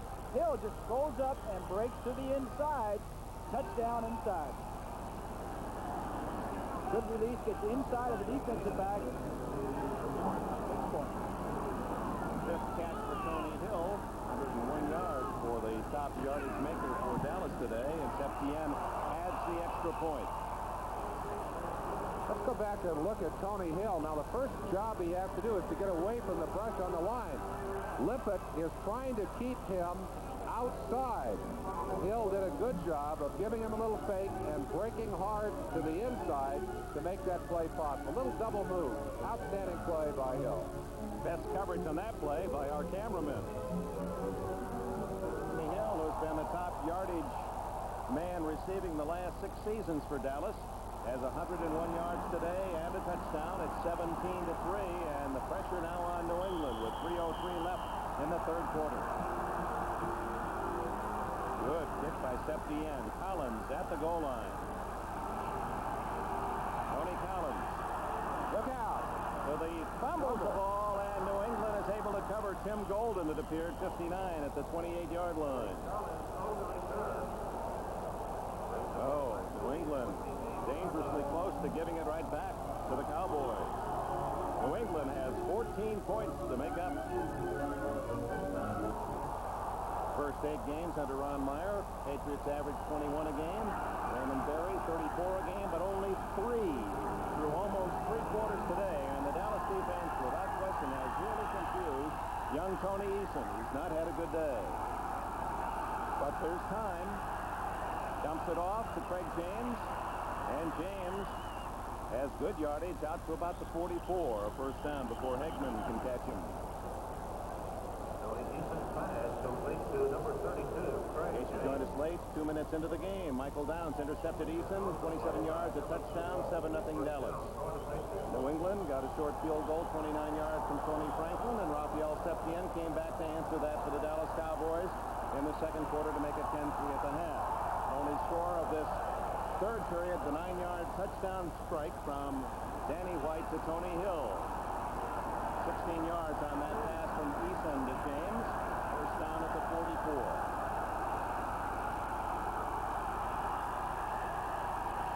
James again. And he's close to midfield. We'd like to say the crowd is offering all that vocal support in some purposeful way. It's just the wave again. I'm not so sure about what. I'm getting a little sick of it. Yeah, I've seen this shot about as many times as I want to see it. It's nice the fans get involved, but are they really involved, or are they just having a good time? Well, I guess they're burning off some calories, Rick. That's one thing you can say about it. That's right. If you're down there, maybe you get tired of sitting. Second down and 3. Craig James, 45-40. And he's all the way to the Dallas 27-yard line. So unable to throw the ball effectively, the Patriots have gone to the ground game. James will go to the sideline. Burned a lot of energy off on that play. 2 quick tosses to the outside to take away, to go after the deep playing Dallas defense. And then the little draw play. Hanna doing a good job of keeping White out of that play. And we talked about James accelerating after he breaks clear. You saw his excellent speed on that play. Well, what a backfield that must have been with SMU. Eric Dickerson and Craig James. Oh, my. Eason guns the ball complete.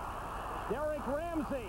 He's to the 1-yard line, carrying Ron Fellows with him. It's first and goal, New England. The best drive of the day for the Patriots. And in a suddenly explosive offensive burst, Tony Eason has taken his troops the length of the field. This is an excellent catch. Watch how Ramsey has to stretch with this ball. Out in front of him. Very good hand control, body control. Eason getting a double look, looked inside and then fired that ball outside, and Ramsey did everything he could, actually bumped his own man, or he'd have been in the end zone. And that'll be the end of the third quarter. When we open the fourth period, the Patriots are 1 yard away from a touchdown that would close close the gap. Dallas 17, New England 3. Back after these words tired in 67. Looking for a score here that would close the 2-touchdown lead of the Cowboys. First play, fourth quarter. Eason wide open in the end zone. Touchdown, Derek Ramsey. So they came back to Ramsey, the man who made the outstanding catch to give them first and goal at the 1. He had 3 touchdowns last week on 3 consecutive catches. After being dormant for the third quarter, 3 first downs in that drive, 4 in the entire quarter. The payoff here, and this is the kind of play, if it works, it's great. If it doesn't, you get second guess for the rest of the afternoon. They fooled him with a little play action pass. No question about it. Derek Ramsey covered in the open there. Good block, good protection in there by Bo Robinson, the H-back. Tony Franklin's try for point is good. And suddenly it's a touchdown game with the entire fourth quarter to play.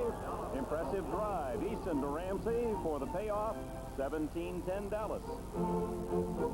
Tony Franklin will kick it off. 17-10 Dallas. The entire fourth quarter yet to play. 5 seconds expired in this period. And it's Allen again at the 4. And he returns to the 21-yard line. On this Thanksgiving Day, a couple of Hall of Famers, Merlin Olsen and Bob Greasy. Bob, did you ever think that with the trouble Eason had in the first half that they might go to the backup quarterback Grogan?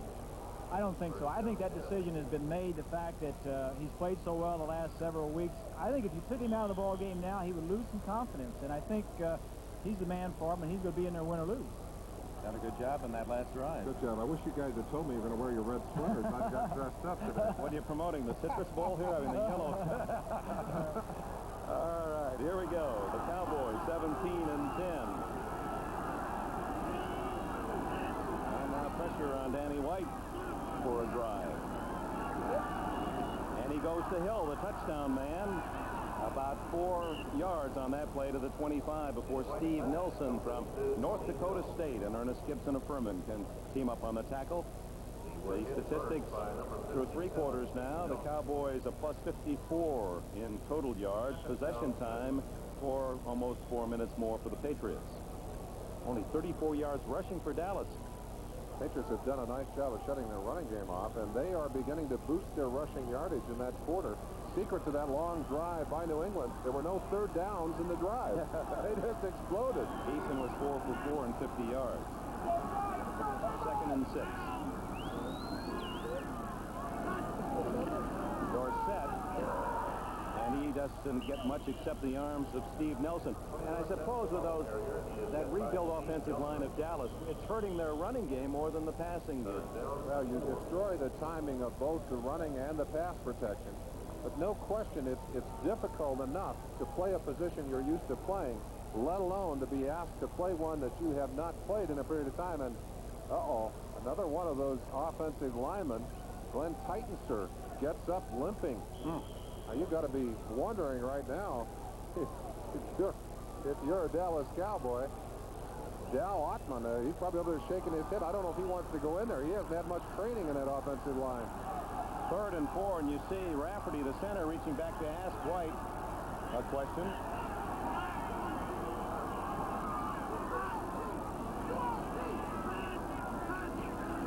And White's going to try to throw for the first down. Oh, almost intercepted by 42, Ronnie Lippett, who cut in front of Doug Donnelly. And Ronnie Lippett hangs onto that football. He has a touchdown, Dick. Much like the play that we saw earlier with Downs, it's just sideline and all the way into the end zone. Danny White getting pressure from Tippett on the other side. Andre Tippett, hands up in front of him.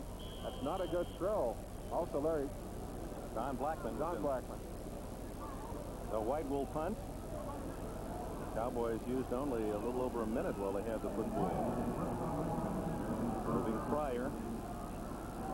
He's a threat back at the 32. Beautiful kick.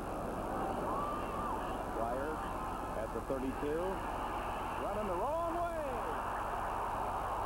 He could not outrun Bill Bates.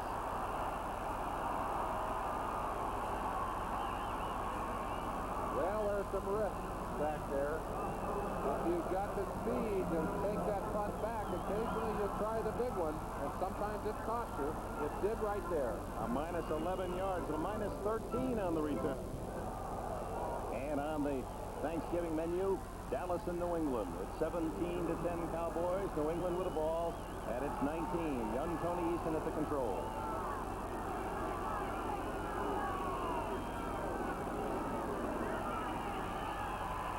Eason down again at the 14-yard line. Ed Jones, that's the 8th sack today for the Cowboys. Good, smart coaching on the Dallas side of the field. They put their normal defense on the field, and just before live action commenced, they ran in 3 extra defensive backs.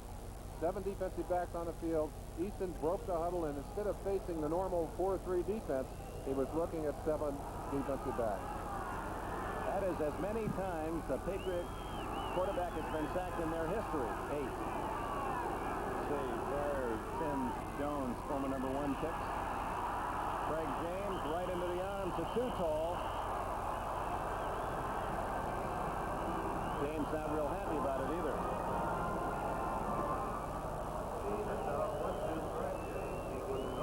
Jones, who was the very first player picked back in 1974, took some time off to try professional boxing, was 6-0, and said, now that is really a rough way to make a living. I'm going back to the shoulder pads and helmet.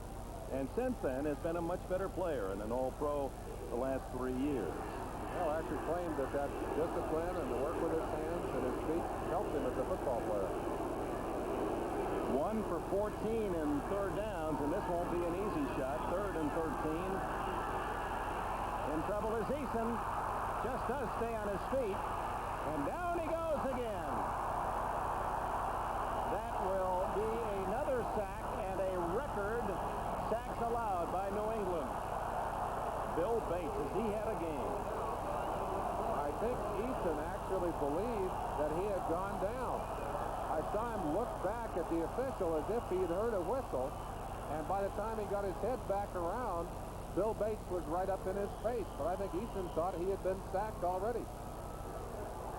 He's a big New York Yankee fan, Bill Bates. Boy, he's hitting like Don Mattingly. Not missing many today. Boy, they're ganging up on those outside men again. Camarillo to punt to Allen. Cowboys should come out of this with excellent field position. And Another low kick. Not a good kick. Oh, takes a great bounce. Whoa! And out of bounds where? At the 34-yard line. So Camarillo, there's one of those bad kicks that turn good with that wonderful roll, the best friend of the punter. Part of this 1984 season, these men were the starting quarterbacks. Gary Hogeboom from Central Michigan for the Cowboys, and Kansas State Steve Grogan, the veteran. But they have relinquished that honor, and White now back in for Dallas. And Tony Eason has been a marvel for New England. Ron Springs benched for Timmy Newsome. This is his first appearance today.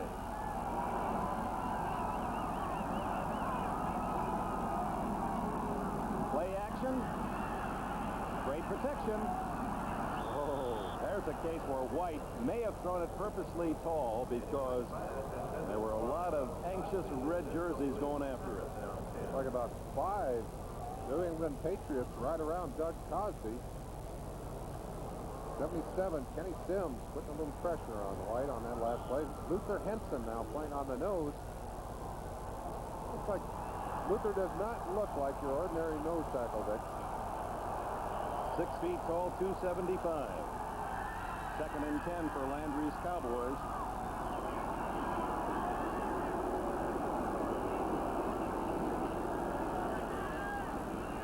Down the middle, and Springs, or no, it's Hill, has the ball short of the first down. It'll depend on where they mark it. Now they give him a good mark at the 44, and that might be good enough for a first down. Excellent pickup of the blitz by the Cowboy offensive line, and that's something you would not expect with that revamped offensive line. I'm sure that the Cowboys are just terribly proud of what they have been able to do today. Let's look at them here as you see the blitzing linebackers coming in. Springs picks up one on the outside. Both guards option pickup, doing a good job. John Hunt, we said he just came off the injured reserve and a rookie to boot. Did exactly what he was supposed to do on that play. And you see the mark there, just a few inches shy of the first down. The 3rd and inches. Ron Springs there to pick up one of the linebackers. A mismatch here. Springs is giving away about 30 pounds on that play to Steve Nelson. Paid a little price for taking that shot, but he did what he was supposed to do. 3 tight ends in for Dallas. Springs and Dorsett in an eye.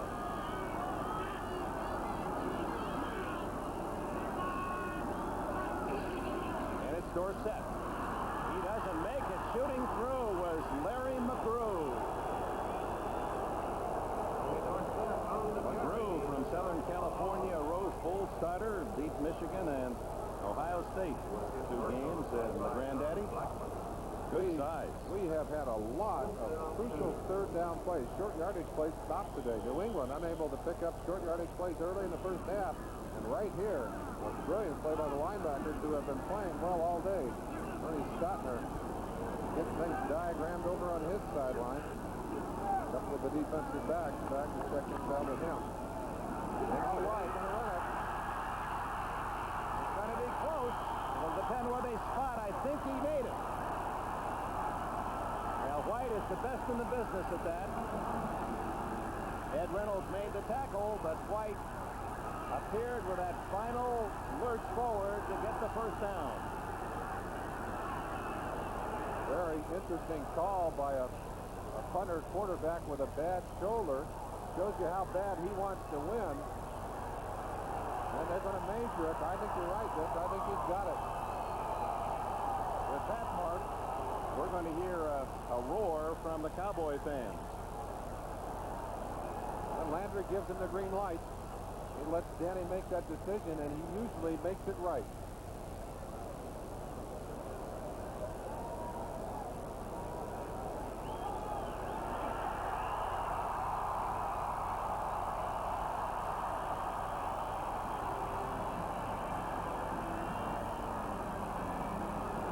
What Danny White was looking at right here, he's looking at these 2 defensive men. If they turn and run away, he'll take off and see if he can make the first down. They hit into their man. They think he's going to punt, and then they take off downfield. White's waiting for it. Like to get him a little bit more yardage than that. You don't like it to be that close. Dennis Owens, number 95, missed a tackle there that would have saved it. Almost.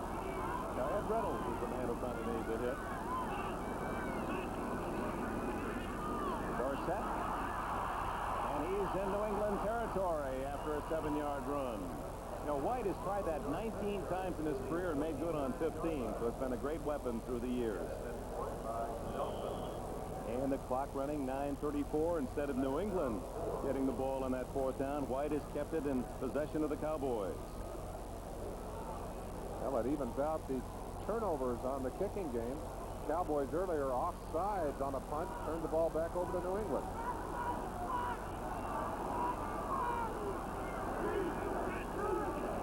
Ron Springs juggling that handoff and then losing a yard.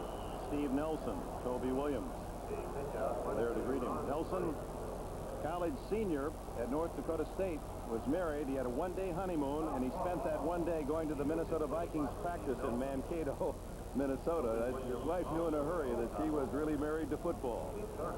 Well, he's been a great pro. About as tough a football player as you find around the league. You can hear the stories out of New England. He'll come at you when he's hobbling on a half a leg. 3rd down, about 4.5. Late coming on the field is Jones. He just has reported they were short a man.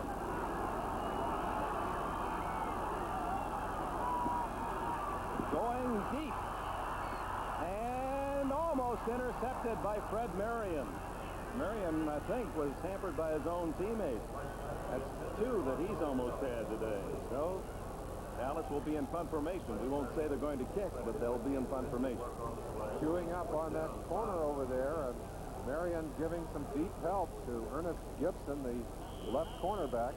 Tony Hill had enough room, but Gibson over there to bat it away. Well, is he going to kick this time? I would think that the fake wouldn't work back-to-back, but who's to say? Well, he'll be looking. You better believe he'll watch him. Pryor near his own 10. Well, they waited that time, Dick. Pryor, will he try to run it? Or he's going to gamble again. He wants the chance, doesn't he? 17-yard line, the tackle is made. Here it's 17-10, and on Saturday, boxing on NBC 6, replacing Bob Brunig, Eugene the Hitting Machine Lockhart. In that middle linebacking position, the rookie from Houston. Trailing by 7, New England takes over deep in its own end, and it's Craig James hit right at the line of scrimmage. Randy White got him. James, the ball carrier, he is hit by Randy White. In understanding the flex defense, it's as easy as understanding a lecture in nuclear physics in Chinese, says Lockhart. Well, Dick, we talk about quarterback position being the most important on the field. And we've also tried to isolate the most important person defensively. In the old 4-3 or in a 4-3 defense, it's that middle linebacker. Here in Dallas, Eugene Lockhart is playing that position. On 2nd and 9, Eason. Oh, lucky that wasn't intercepted. Ron Fellows much closer than Stanley Morgan. 7:25 left in the 4th quarter. 17-10 Dallas. One of the things that Lockhart has to do is to call all of the defenses and the adjustments for this very complex flex defense. That's a real challenge when you're also trying to earn your way into the lineup as a rookie on a veteran team. And Bob Brunig said this youngster has all of the tools and one day will be a great middle linebacker, and apparently is the heir apparent to that great tradition of middle linebackers here in Dallas. Here's where Eason is going to look at a rush. Buy some time and find Starring the open man, and that'll be good enough for a first down at the 30-yard line. Jefferson Walls made the tackle. That's the second, third down they picked up all day long. Eason's probably saying it's about time. And Eason has moved over the 50% mark with that completion. He's 16 for 31. One touchdown, a yard to Ramsey, and one interception that went for a touchdown to Dallas and Michael Downs. 6:50 left. 17-10 Dallas. Going long. Oh, my. Was that close to Stanley Morgan for 6. What a play by Ron Fellows. Just did get his hand in the way.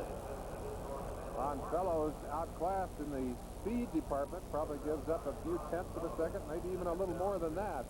Stanley Morgan breaks it deep. He's just going straight up the field. And watch Fellows just stretch out to the last possible length. Got that with his fingernails. The Cowboys are toughest in the league. 45% completion opponents have had against this Dallas defense. That's only one of 4 teams that are actually under 50% of defense. So they are truly outstanding, and they're showing it again today against Eason. It was exactly 50%, 16-32.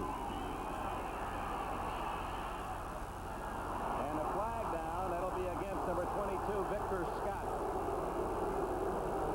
Rookie from Colorado. Scott bumping Ramsey, and Ramsey furious about it. Maybe doing a little play acting for the referees, but coming across the center of your, right on the left-hand side. There it is. Number 22, Scott, bumped him before the ball arrived. I don't think he could have caught it anyway, Dick. Merlin, Dick, take a look. Randy White is right here. He's standing up like a linebacker, 47 clink scale. He's going to blitz. They're both going to try and rush the passer. They're going to end up colliding together. One of the few times that the scheme of the Dallas Cowboys hasn't paid off for them as you see them colliding. That's one of the things you'd like to do is bump those defenders together if you're in that offensive line. Make them knock each other off their passes. 5-yard penalty for holding. Eason over the middle. Complete to his tight end, Lynn Dawson. The 45, close to 10 yards on the play. Clock says 6:25 remaining in this 4th quarter. After scoring 50 points last week, Eason must be looking up at that scoreboard and wondering if this isn't a mistake. He's only got 10, well below his average of late, and certainly well below what they need to get back in this game. They need 7 right here. And neither team can afford a defeat in this, the 13th week, and entertain high hopes of the playoffs. A win will keep both clubs alive, but a loss would be disastrous. Got an audible. Let's see. There you go. They're calling a different defense on it.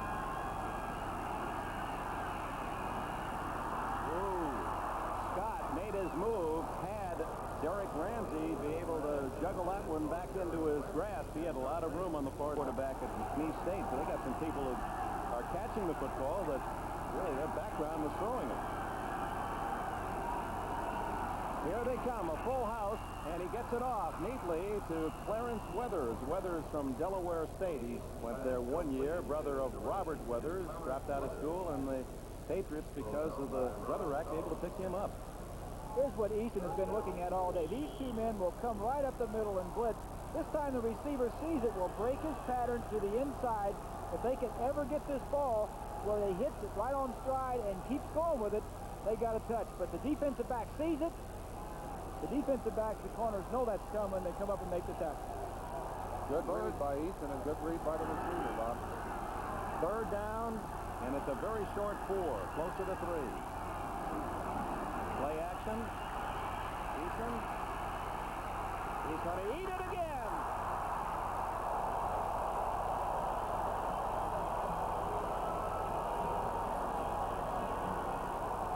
The 9th sack today for Dallas. Make it 10 sacks as the Cowboys cleaning up. They had only 31 all year and have 10 today. You're going to have to take off your shoe if they get any higher, Dick. Eason could not find a man open.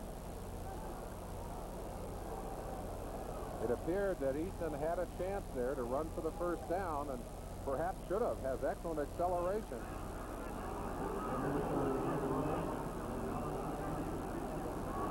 The Cowboy record is 11 in a game against the Lions in 1975, so they're one short of their own record. Camarillo kicking to Allen. New England roll to the 10-yard line. 4:22 left. Dallas. Dorsett. Hard running and a gain of 6. Ray Claiborne at the corner made the tackle. Games remaining for Dallas, 3 after this one at Philadelphia, home to Washington, and finish on a Monday night at Miami. So not an easy trip for Dallas. For New England, 8-4 coming in, tied with the Raiders in that regard. Home to St. Louis, then at Philadelphia, home to Indianapolis. Those will be 3 cold weather games, that's for certain.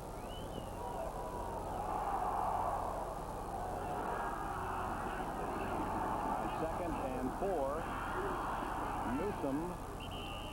He'll be a long yard from a first down. Dennis Owens and Larry McGrew with a tackle, and the clock running here in the 4th quarter. Getting down to the point where we've got to start thinking about the playoffs. Who's going to be there? Right here, with a star, the teams that are leading their divisions, Miami, Denver, and Pittsburgh. And Seattle, obviously, are going to get in one way or the other. And New England and the Raiders. And at this point, New England has the advantage over the Raiders. So Los Angeles has to be rooting for Dallas. That's a strange position. Got the Bears. San Francisco's already clinched it. And Dallas, Giants, and Washington all tied. But the Giants, actually in the playoff structure, the tiebreaker, are number 1. And Danny White does not like the call on 3rd and 1 and has used one of his timeouts with 2:58 left. Let's go back to that playoff structure. That's obviously in the NFC East. Those 3 teams battling for the wild card as well as first place at 7-5, but Dallas is actually in the 3rd position. Well, they certainly have not done as well within the division and within the conference. The Giants really have the lead there and are, in essence, because of their record within the division, in excellent position if they end up in a tie with the Cowboys. Of course, the Cowboys hoping that someone else will give them a little help along the way and dump the Giants. We're just looking. There have been 20 punts in this game, and in case you're wondering if that's close to an NFL record, no. 31. The Bears in Green Bay in 1933. I guess 33 was the year of the punt. Cincinnati and Pittsburgh also kicked it 31 times in 33. All right, there it is again.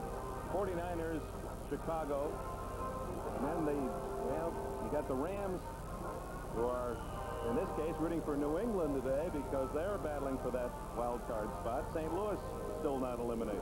That wild card certainly has created, as you said, some strange bedfellows. New Orleans should be there at 6-6 as well. Will upset the fans down in the Crescent City who Came up with a big win on Monday night against the Steelers. Big play. Dallas gets a first down. They can start really working on New England's timeouts. They've only had one this quarter, Dick.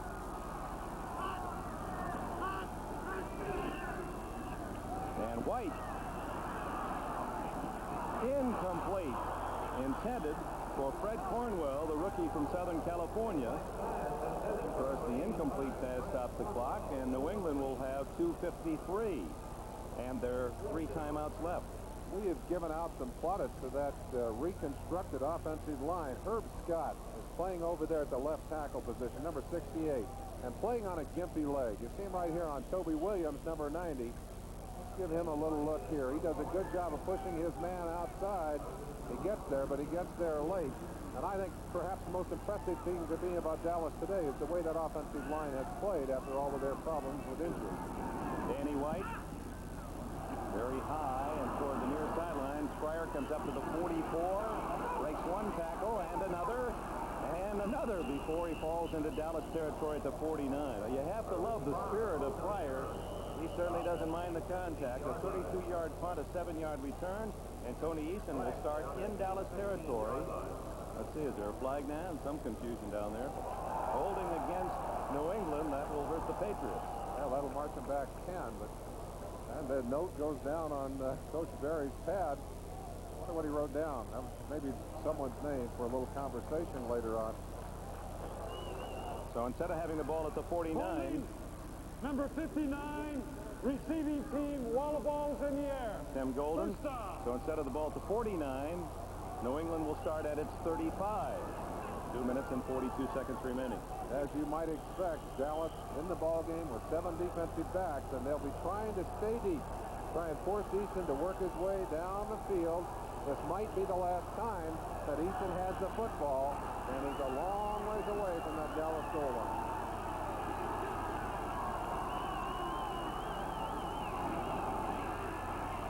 Eason able to get away from pressure and get it out to his tight end Ramsey. Like rush all the way to the 49 of the Cowboys, and a first down. 15 yards on the play.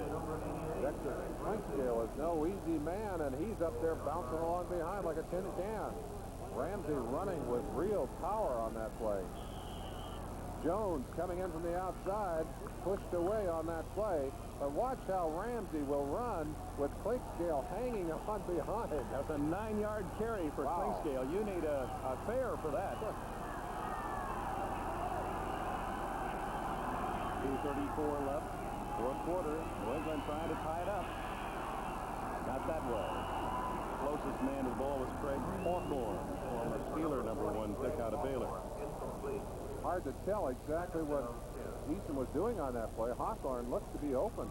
I think Eason may have been throwing it shorter, and someone expected to come across the middle did not make the play. 2nd and 10. Talking with Tony Eason yesterday, and he said, I want to talk about Wimbledon. Boy, he said, I'd like to go there sometime. I'm really excited about that. Well, this is like the tiebreaker in tennis, only he's trying to tie it up himself with 2.5 minutes left. 17-10 Dallas. Look at that lineup for the Cowboys. Now they back off. Down the middle he goes. Almost intercepted. Actually, Hawthorne was breaking into the clear on this side, and the ball thrown to the other between 4 Cowboys. I think the Cowboys are reacting to the throw of the football. Hawthorne continued upfield. He does not see this football. Little move inside and then breaks outside. Now watch the Cowboys. They've seen the throw on the football. They are going to try and make the interception. 3rd and 10. Cowboys again doing a good job of mixing it up. Coming up and showing Eason a blitz and then backing off. Coming up at the last second to blitz against Eason. 2 for 17 third down conversions for the Patriots. No, yes, there's the flag. It did appear to be contact at the 42.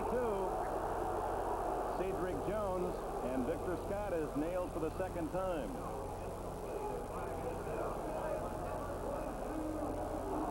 First down.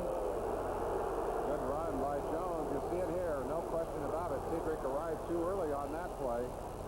He'll draw the ticket, but not big yardage on the play.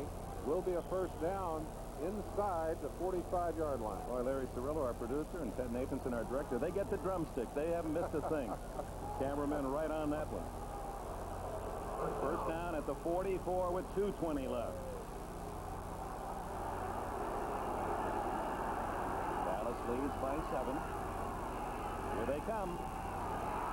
To James. He's at the 30. The 25, the 20. Craig James down at the 1-foot line. Oh, my. They tackled Eason. 3 men had Eason, but James had the football. 43-yard play.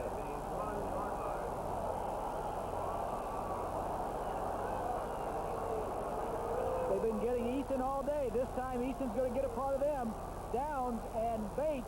He's going to make a little handoff. He's going to split it right up here and make a big play out of it. What a great job Eason did in just getting that handoff. They had him. He handed it off on the way down, and great speed on the part of James.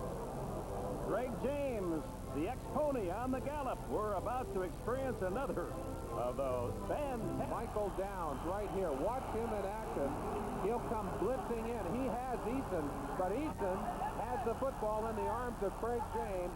And, of course, James does the rest of it with his speed down the sideline. And that was the longest run of the entire season for the Patriots. I think their previous high was 25. He got 43.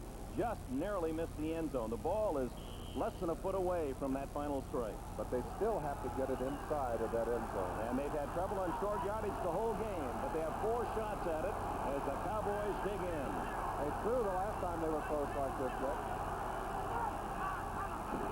Eason sneaking ahead. Touchdown.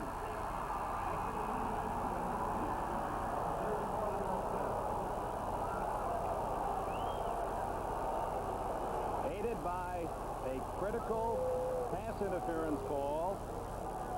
That was the first down back at the 45, and then the 43-yard run by Jesse Craig James on the draw. Watch the surge of this red-shirted offensive line. A good job. Guy Morris in there doing a good job. Wooten. Oh, pushing those Cowboys aside. He needs the kick to tie. 17-16. Now it's on Franklin Stowe. He's got it.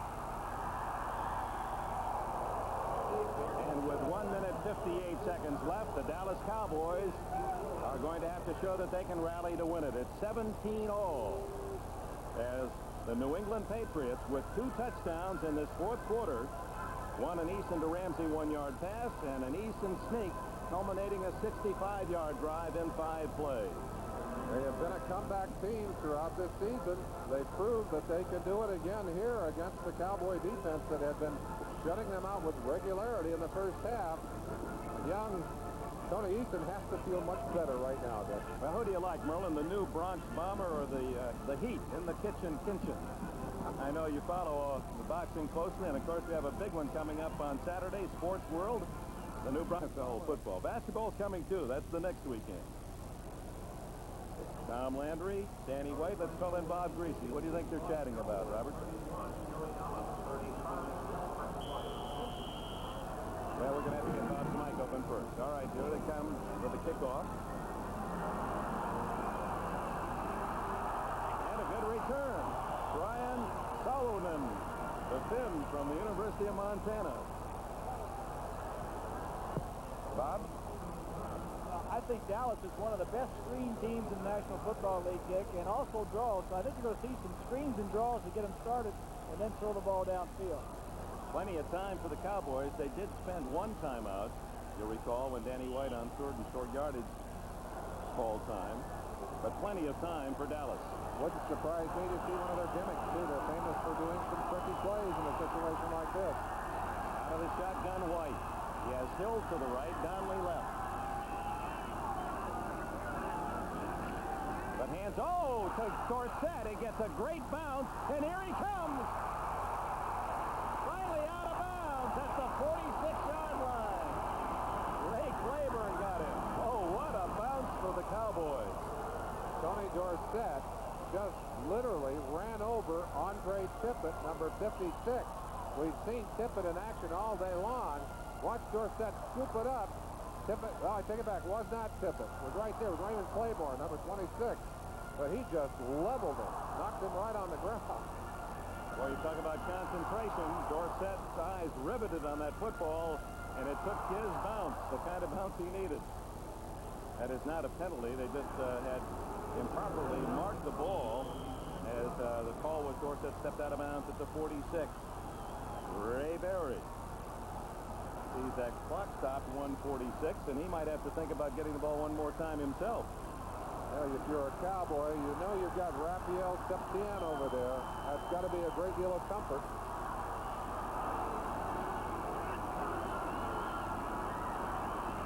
Danny White. Complete. At the 33-yard line to Doug Donnelly. And so the Cowboys now, should they have to kick a field goal, this would be 50 yards, and that is in Septien's range. The Cowboys on the sideline wanted a penalty call on Ernest Gibson, who hit Donnelly out of bounds. Watch Gibson. There's no call for this. Gibson is frustrated. Donnelly is way out of bounds. Gibson pushes him in the back, and watch Randy White coming over. He said, "Hey, you don't call this, I'll take care of it myself." Now the Cowboys with 1:40 left. At the New England 34, first down. The game tied at 17. Is it a catch? No, he trapped the ball, and the Cowboy sideline furious. Even Tom Landry scooted down there to give the official a word or two. And oh, what excitement to have it all boil down to this. You play for 60 minutes, and here we are, a minute 30 seconds, minute 36, and they're going after it.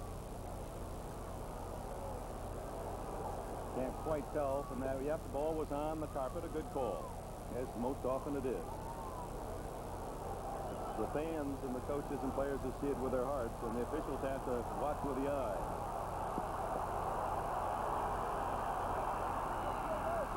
Second and 10 with 1:36 left.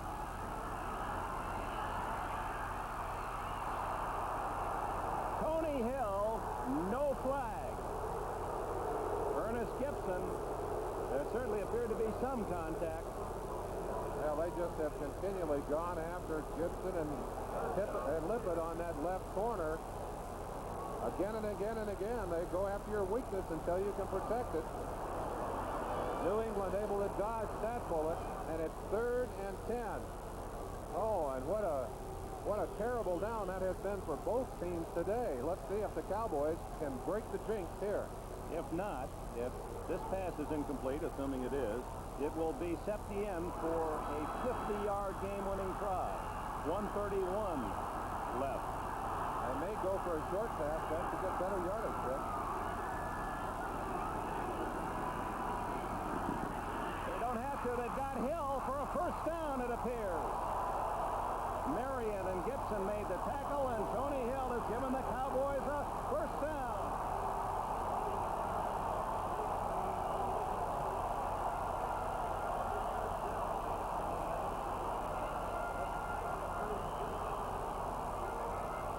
Timeout has been called by Dallas. You saw Landry ask for the timeout with 1:08 left. And again, the play going right at the left corner for New England. Hill had scared Gibson earlier with his speed on that last play that's beaten him cleanly downfield. And on this play, just goes down and stops. Looked like Gibson's feet slipped out from underneath him. There is help inside, but Hill, knowing exactly what he needed for the first down, already had the yardage.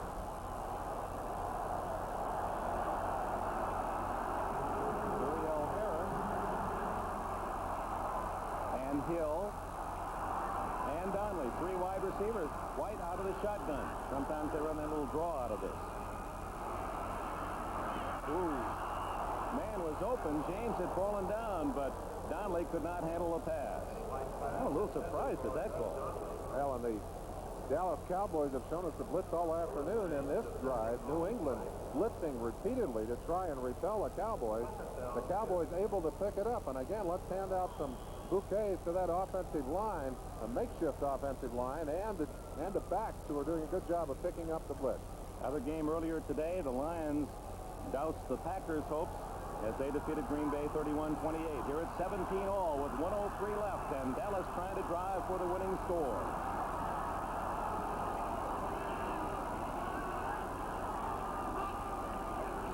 There's that draw, and it's Jones. He's hammered. Julius Adams, and the veteran lineman, he was looking for that play all the way. Well, either he was looking for it or he just happened to be in the right spot. And Julius just leveled him. Again, we're back to third down. A crucial first down pickup. In this quarter, Dallas had only one first down before this drive began, Dick. New England will call time. So Raymond Berry thinking ahead, feeling that, well, if he does kick a field goal here, we want to at least save ourselves some time to try something of our own. There's Septien. We told you earlier, just absolutely incredibly successful from 40 yards in his career. In his career, Septien has tried 99 field goals inside the 40 and made 88. Only 11 misses in 99 tries, and right now it would be about a 40-yard chance. Third down when play is resumed and 10. There's his record this year, 15 out of 16. So he's almost perfect from the 40 on in. On defense right now, you have to be thinking about the takeover, about turning the ball over. If Dallas tries to run the football, you'll see the New England Patriots stripping at that football. Of course, if the ball is in the air, although they won't give that reception, they'll try and take it away from them, try and intercept the ball. If they can do that, of course, they're looking to an overtime. If they can't, they're going to have to try and block a field goal here.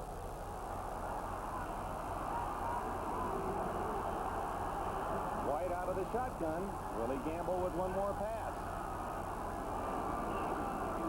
Yes. And he has it to Cosby, the 6-yard line. Let's see if Landry goes right to the field goal. 16 yards on the play. After blitzing repeatedly, the New England Patriots came with a 4-man rush, dropped everyone back, playing the zone, and Cosby able to find the mark. Danny White reading that defense perfectly, got him the football on the 6. You saw Landry sending Dorsett in, but he didn't get in time. Clock is running down to 10 seconds, 9 seconds. And they almost ran out of time, down to 7 seconds, as they flirted with that electronic monster. And here comes Septien and a chance to win it for Dallas.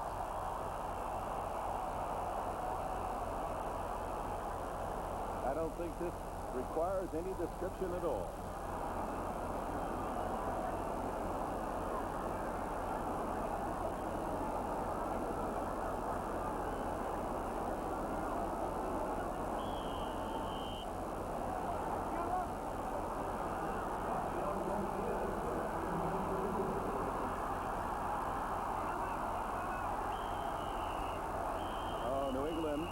Trying to spoil the drama of the moment by calling time and put a little more pressure on Septien. Well, that's to be expected. Bob, we have a chance to talk here. Looking at that drive and watching White bring him down the field, that has to be the kind of thing that pleases you most as a quarterback, to do it under pressure. Well, I think, too, Merlin, the fact that he's been back and forth in and out of the lineup all year, and now he's gotten the starting assignment again today. The passes that he threw late in that drive told me that Tom Landry has a lot of confidence in Danny White, and White has a lot of confidence in himself. I'm sure White was telling him, let's throw it, let's throw it. I'm sure that I'm not going to throw it away or turn the ball over. So I was very impressed with White on the last drive. I must say this, that it certainly wasn't a conservative approach. No, it wasn't. And I like that. I respect the Cowboys for that. And we started this day by talking about how much was on the line for Landry and these Cowboys. And this victory, although it will be a narrow one if they can make this field goal, is terribly important to them.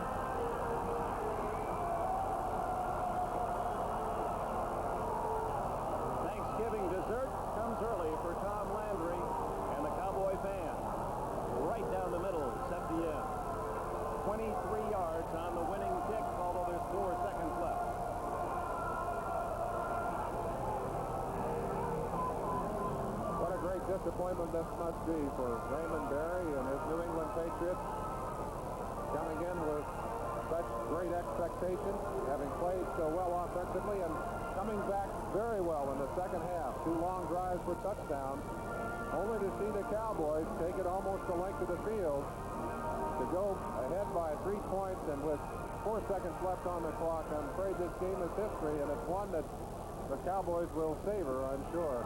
After that ugly defeat last week, they couldn't wait to get back out on the field today and do something besides lose a football game. One would guess that Septien is not going to kick it high. He'll try to scoot it downfield to try to spoil any rhythm of a long return. And that's basically the only hope for New England, is they even go into the old rugby play. So the Patriots save their biggest quarter for last, the 2 touchdowns to tie it, only to find Danny White and a very solid drive toward the winning field goal. There's the final timeout for New England. It's interesting why you would call a timeout there. I guess as long as you got the money, you might as well spend it before they lock up the doors in the store. Well, I'm not sure why you'd call that one, Dick. As you see Raymond Berry, a moment to share something I'll never forget. About 10 years ago, I was doing a show, Sports Challenge, and we had a lot of the great athletes there. And Joe DiMaggio, the show was all over, and Joe DiMaggio was leaving early from the post-taping party, and Raymond Berry ran after him and asked for his autograph. And I'll never forget, here was a Hall of Famer chasing another one from another sport. He said, the only time I ever met DiMaggio, I had to at least shake hands, asking him for an autograph. He's a fan himself, and the fans up in New England are going to like what this man does with the club. They already do. Well, I can remember not liking what he did as an offensive end for the Colts. He put a lot of points on the board against the Rams when I was playing against him. Did anyone ever run more exact patterns than Raymond Berry? I think he wrote the book, Dick. And I think one of the things that's interesting about Berry, a man who worked so hard to perfect his own talents and came without great basic physical skills, is the kind of guy I think that makes a good coach. Yeah, born nearsighted and with one leg shorter than the other, and he just made himself a great player. 4 seconds, and finally the kickoff by Septien.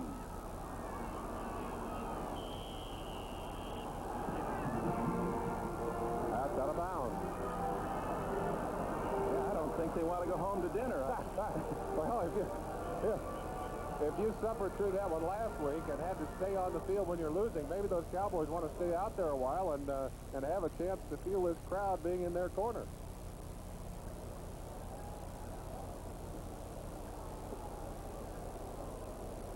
So 5 yards on the penalty, and of course Septien has to put it in play this time, or New England can get the ball with still 4 seconds left and a play from scrimmage. The executive producer of NBC Sports, Michael Weissman, coordinating producer of our football coverage, Ted Nathanson. Today's game was produced by Larry Cirillo, co-produced by George Finkel, directed by Ted Nathanson. NFL 84, produced by John J. Filippelli. NFL 84, directed by Bucky Gunst.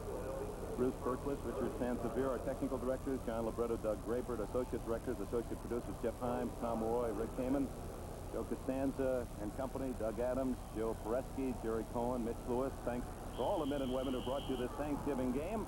And now, apparently, the final play. Tony Collins. Watch the rugby play here. There it goes. And there it goes, the flag down. There was a forward lateral and all of that. The Dallas Cowboys have won a thrilling Thanksgiving game. And Tom Landry, oh, how he needed a victory today, 2017.